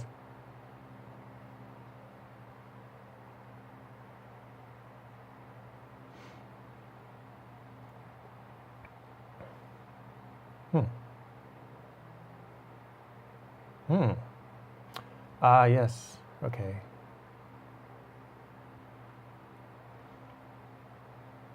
I'm starting to understand here.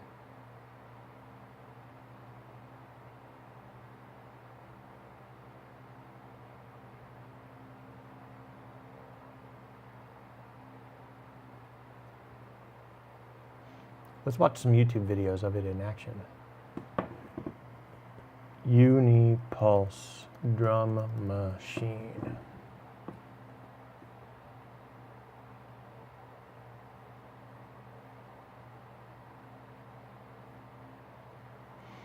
Okay. Oh, this is the demo from the company itself. All right.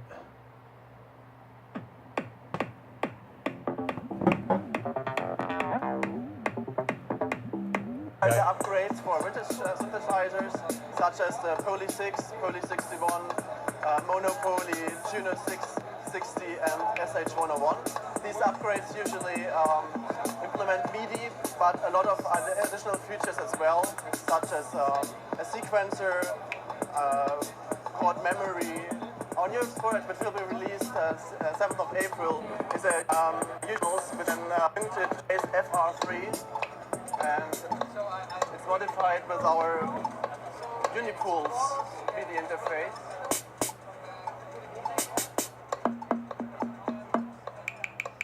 As you can see, it's fully velocity sensitive.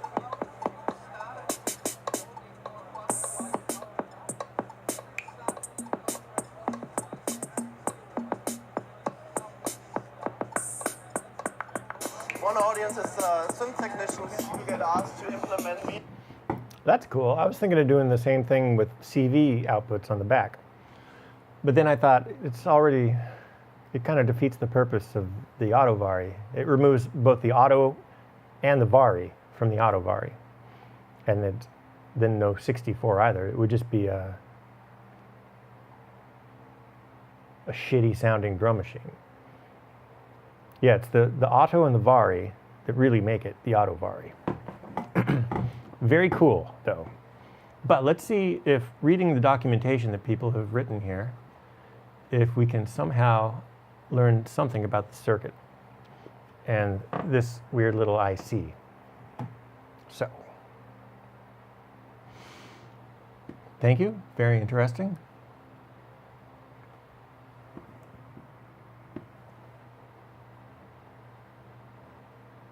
I'm just going to look up the name. What was it? C9368.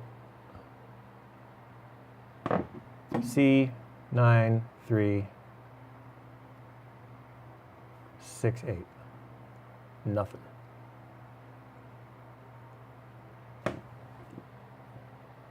Why are we on this page then? Wow, this is a big ass document.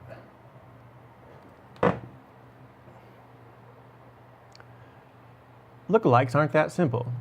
You could buy a lower price soldering station. Okay.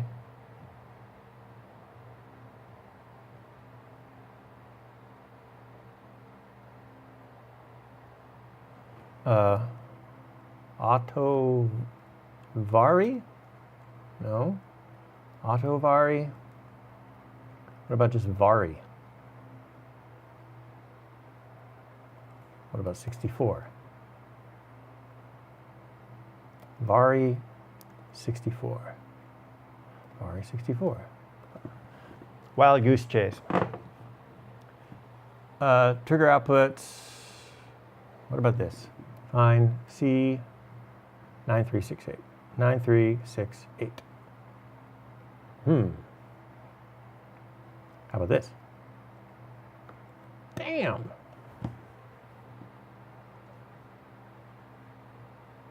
C9368. Says it should be on this page. Oh.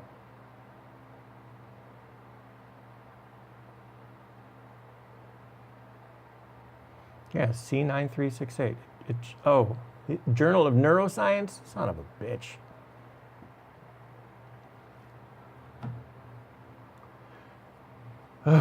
Okay, barking up the wrong tree here, but maybe there is some information, some secret information that we wouldn't get anywhere else. Go back to the thread, and then we'll go to the nice curated synapses. Trigger outputs. On the front of the AUTO-VARI, I've installed 10 additional outputs from the Unipulse, so these can be used to trigger. See, that's what I was thinking of doing. But not using the Unipulse, just doing it. Not going to do it, though. It's all... Okay. Because once again, it defeats the purpose of the AUTO-VARI. Then I mean, at that point, you might as well just sample each onto a SP404 or an MPC, and then do whatever. What do you need the AUTO-VARI for? It doesn't make any sense. So there's so many drum machines that make noises like that. You don't need an AUTO-VARI to do it. You have the AUTO-VARI for the AUTO-VARI, the unique AUTO-VARI features. Am I wrong in saying that? Let me know down in the comments.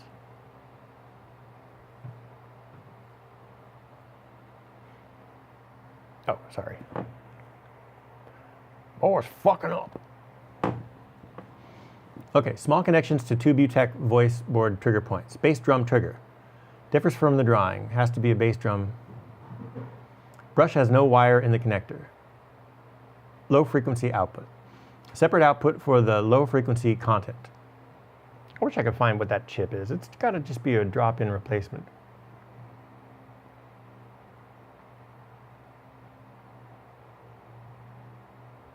I could pull it out and see what happens.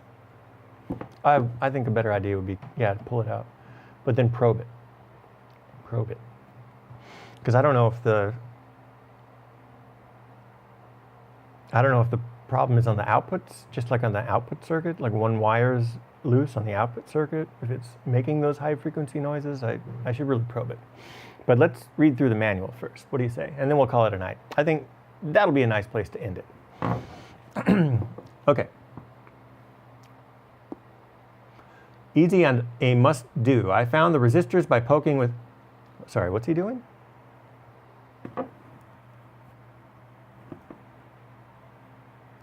Ugh.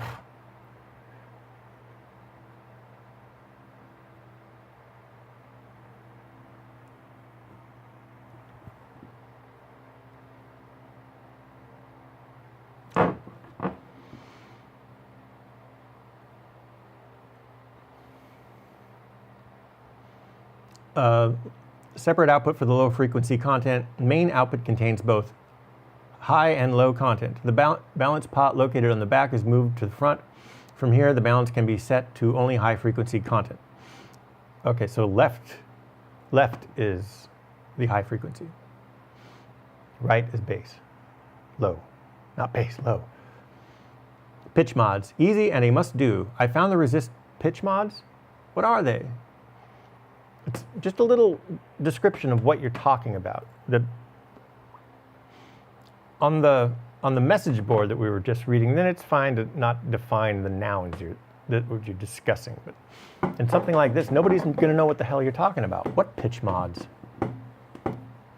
I found the resistors by poking with alligator clips. The online scanned service manual is so low resolution that resistor numbers cannot be read. Is that true? I thought it was pretty good.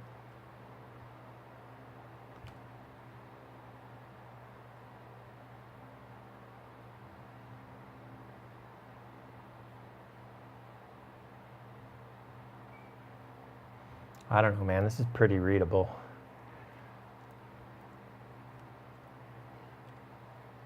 I mean, it's not ultra high resolution.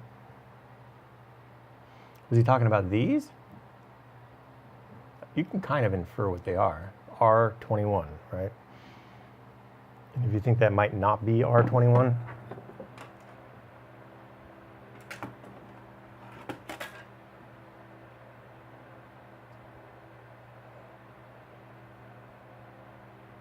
okay, so they aren't screen printed on there. But there is a lot of stuff printed on there. They're not on that side. I mean, I guess. Maybe he just wasn't wearing his glasses. I can read all of these resistor numbers.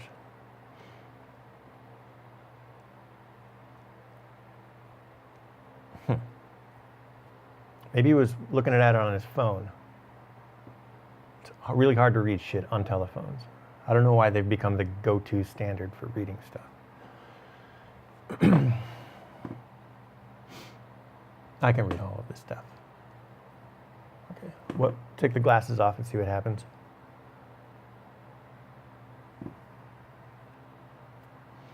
Yeah, without the glasses, it's a little harder.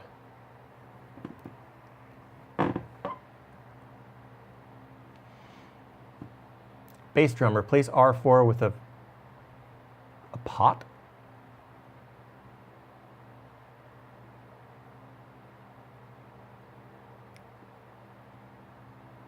Why? I'm not going to do that. Sandblock CV trigger. Brush trigger. Decay mods. Sync clock, not tested. We don't even know if that's an audible sync clock or if it's just like a clock signal. Some pictures. Oh, nice. You got the pictures. Now this is becoming great.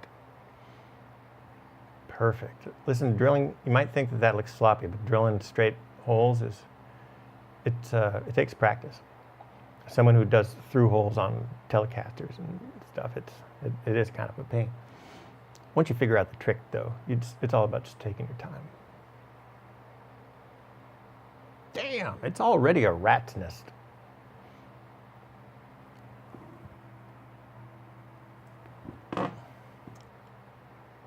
There's got to be a nicer way to do that. Holy shit, I don't think it's worth it.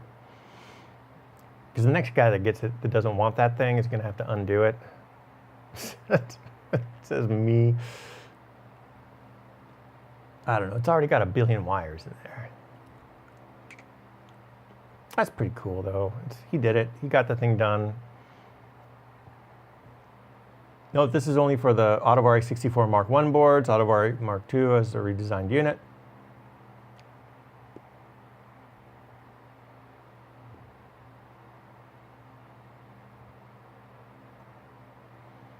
Okay, well, maybe this would be a time for me to see if I've got the Mark I or the Mark II.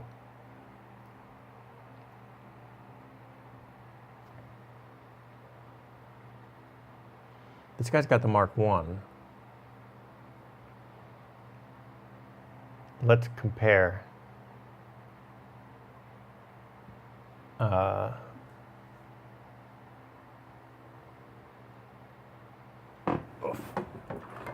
This is so old. This has got to be the Mark I, dude. Whew.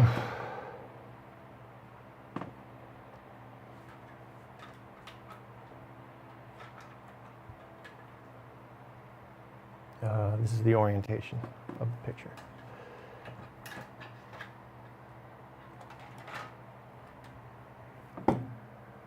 The pots are definitely different.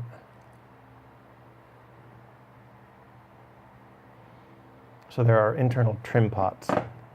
See? These are the vertical kind. And the one this guy's working on, pot. They're like the horizontal kind that you stick a screwdriver in. Now, it'd be awesome if I could see that other board.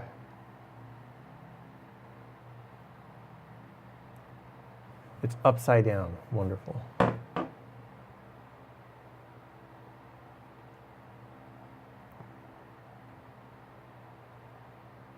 I suppose it's not inconceivable that during some point of the construction life of this thing, the manufacturing life, that they switched out for these kinds of components. It'd take up the same footprint. There.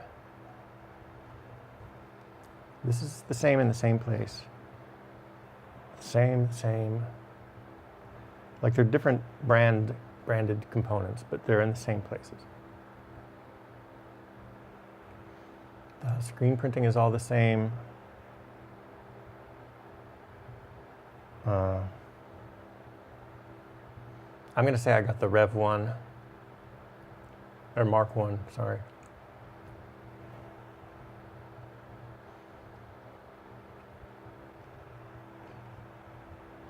I have not read the manual to see if this is I didn't look in the manual to see if I've got the Mark 1 or the Mark 2. Or the manual is Mark 1 or Mark 2. Well, interesting. All right. Note this is only for the blah, blah, blah, blah, blah. I have the schematics if anyone is interested. Thanks for letting us know. Do you mean the actual soundboard is different? If not, the instructions should work the same way. I just ask because on my unit there are no ICs involved in the drum oscillators. Same question I have. All right. In the voicing board. Pattern board does have one IC. Rottweiler, thank you so much for posting these instructions. Oh, no one answered that guy. Oh, maybe? About to get started on this. It looks like 1 or 2 of your photos didn't make it through. Any chance you could post more? Yes, very happy, thanks. The only thing that irritates me is that I have not been able to make any DK mods while writing the caps inside with larger values. Only the pitch and not the decay seems to change. Is there really that much decay on this thing? I haven't noticed any decay whatsoever. On the back panel, I did not do anything. It's too thick to mount mini jacks, so I mounted those on the front. No, it's not. By the way, when pitching the, I mean, it was pretty thick. Oh, I think it was steel? Who knows? Okay. When pitching the conga, you can make it sound 99% like the TR-606 low tom. That's cool. Awesome, thank you. So excited to have pitch control, especially. A couple quick and maybe stupid questions. Where did you get the...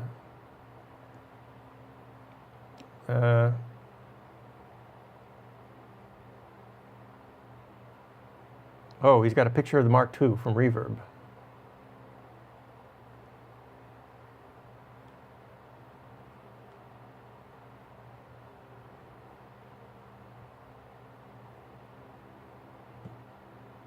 Yeah, I guess I could just look it up.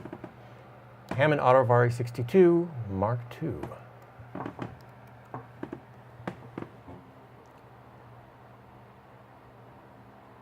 Images. Ah, this is the Mark II. Oh, yeah. I definitely got the Mark I. Well, this looks like it belongs in outer space.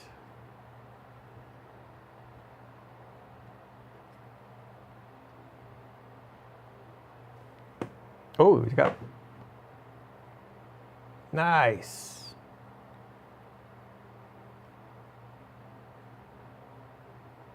Sweet. Ah, yeah. See, he's got the same kind of potentiometers as me, or the trim pots. This has a big 923 written on it up here. What does mine say? Mine says 8 space 2, then there's a 74 below it. 8 to 74. 74's got to be the year, right? The year it was manufactured, because they came out onto the market in 75. So 74's got to be the year it was manufactured. Cool, cool, cool. Negative 14 ground plus 11. What does mine say? Plus 14. Oh wait, was that the same? Below snare drum. Below snare drum should be ground, and then plus 14 out, plus 25 volt. What's this stuff with circles? Mine doesn't have any circles. Did he write those on there?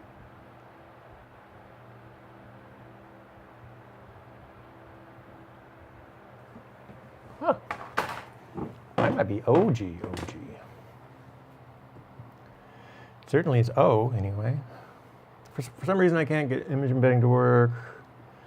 I'm confused by the markings on the voice board where the power Y connects. It says plus 25, but then 11 right next to it. I was confused by that, too. The board is different from mine. Oh, who wrote that? Oh, Roberto wrote that. The board is different from mine, so exactly how you make the power connection, I can't tell. The soundboard looks identical, though. Quick question about the LED. I don't care about that. I fixed my LEDs. That was the first thing I did. Yet the other day, it was the first thing I did. The first thing I did was trash the box and lay all this shit everywhere. It's red now, so all good. A happy update. I'm powered up and have all the trigger points working. I don't have much to add. To be texted. Blah, blah, blah, blah.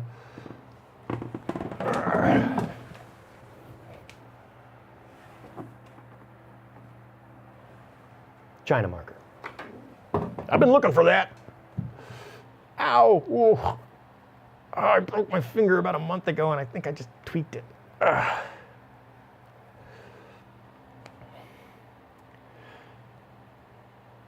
The brush does work, the sound block does not work, or at least I can't get it to work on mine. I wired it to the same as all the others. The two snares, the two BDs, bass drums, and two cymbals sound exactly the same, but they shouldn't sound the same. One should be like, and the other, and then you put them together and it sounds like, but they do wire to different points.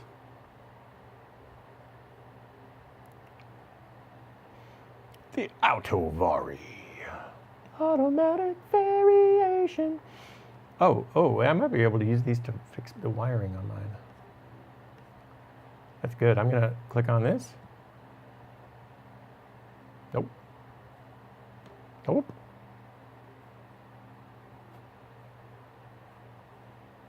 Open a new tab. Son of a bitch. Really? Ugh.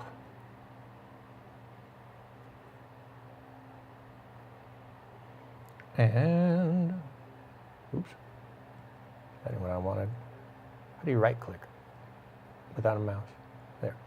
Save image as.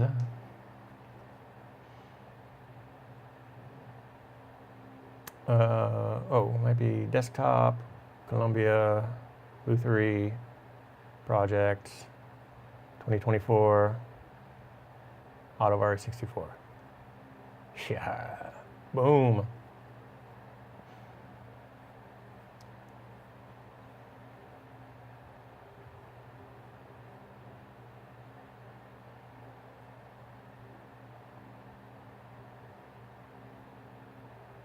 This is an excellent high-resolution picture. Thank you to whoever this is.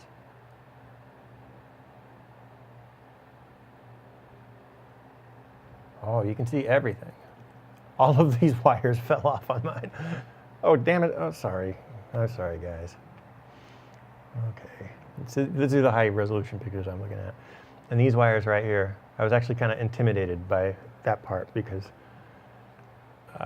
the dry solder joints had just failed. All of them fell off. And that is the VARI knob. That's the thing that chooses if it's a half a measure or whatever. This looks like the same picture? Oh, no, different. Open a new tab.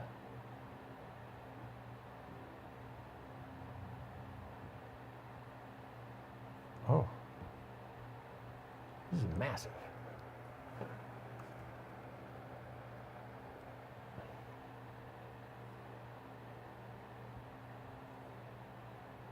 It's the same picture, right? No, it's different angle. Okay. Save image as. Boom. Got it.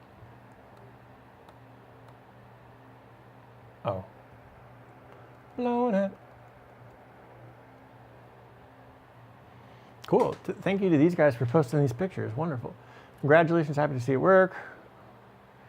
When reading the manual, you can get the impression that the single big IC on the variation board might actually contain the bass and chord tones used in the inbuilt model. It's a bit hard to know for sure. It would be great if they could be triggered as well.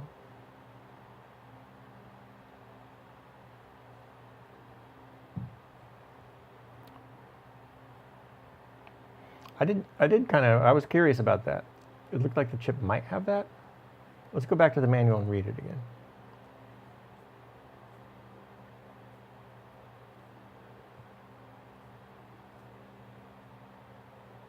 There, this is it.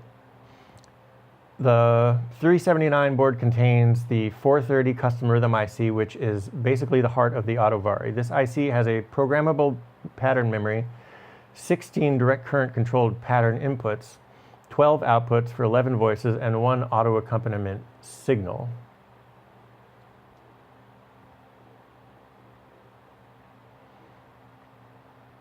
I think that means it's like a clock signal, because you wouldn't have multiple voices inside of one signal. There's a separate gate input. There is the gate. Okay, so there's a gate input which will disable the 11 voice outputs, and this is not used in the rhythm unit. So you could, if you wanted to enable that gate, you could, but there's no point in it.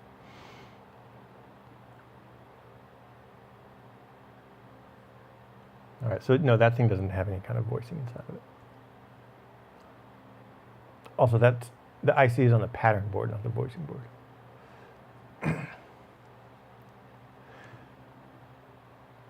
There's a clock input written in plain English on the controller board. A customer is asking, do I know how to ID which is Mark 1 and is Mark 2? Yeah, the Mark 2 looks like it should be installed in a X-Wing. Has anyone got the external sync working? External sync is easy. I just sent a 5-volt pulse from the blah, blah, blah. Page 2. I'm glad I read this page because they had important information. I've installed the Unipulse on my Hammond. When I play the MIDI controller, okay, now that guy's at the very beginning of his journey.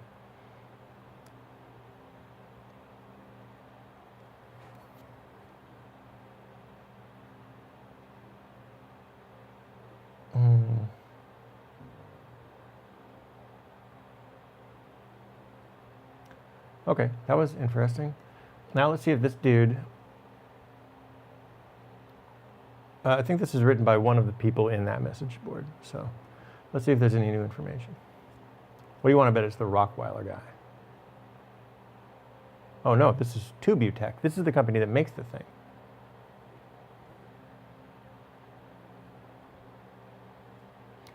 I attached the Unipulse board to a piece of wood. See, some people do that.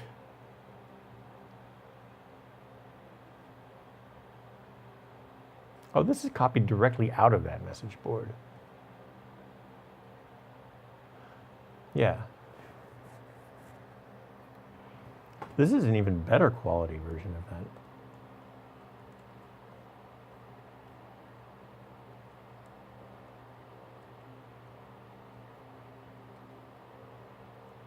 Well, maybe it isn't.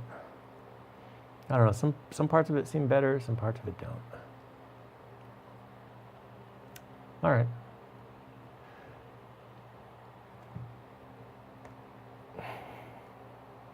Well, we weren't able to solve the integrated circuit question, the mysterious integrated circuit. I'd like to know what it is. It's this guy right here. If anybody out there has any idea what it might be. Oh, the Russian lens doesn't have a very good focal distance. That's about as close as you can get. It is a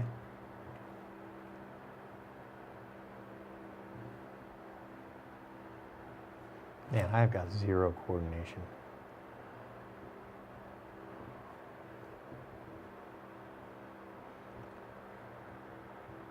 Maybe if I cross-check some of those Japanese sources I found. It is a C9368, made in Korea by AMI. And I think that thing up there on the top is just a manufacturer's stamp. So let's talk about what we did today. We removed the PCBs from the box. Hey man, I'll take it.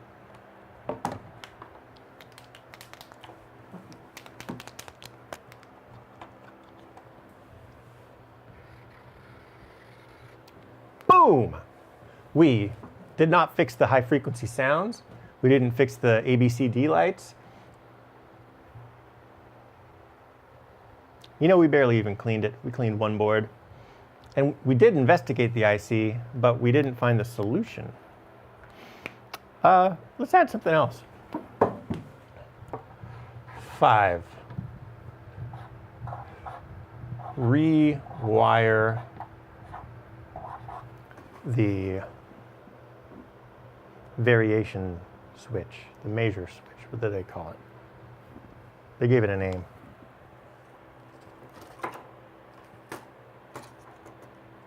The variation switch. Okay. The auto variation control switch. The AUTO-VARI control switch. Man, I gotta learn how to write with my right hand if I'm gonna make this work at all. Okay, so let's talk about what we did today. Quick recap. We removed the PCBs from the box. We did not fix the ABCD lights. We did not clean the thing at all. We didn't fix any of the high frequency sounds. We failed to investigate the integrated circuit, and we did not rewire the AUTO-VARI control knob. But I think that's a pretty good place to leave it. I'm going to leave everything exactly like it is so that tomorrow I don't have to set stuff up and there will be a nice sense of continuity. I might even just leave the thing plugged in all night because it's a nice thing to sleep to. So.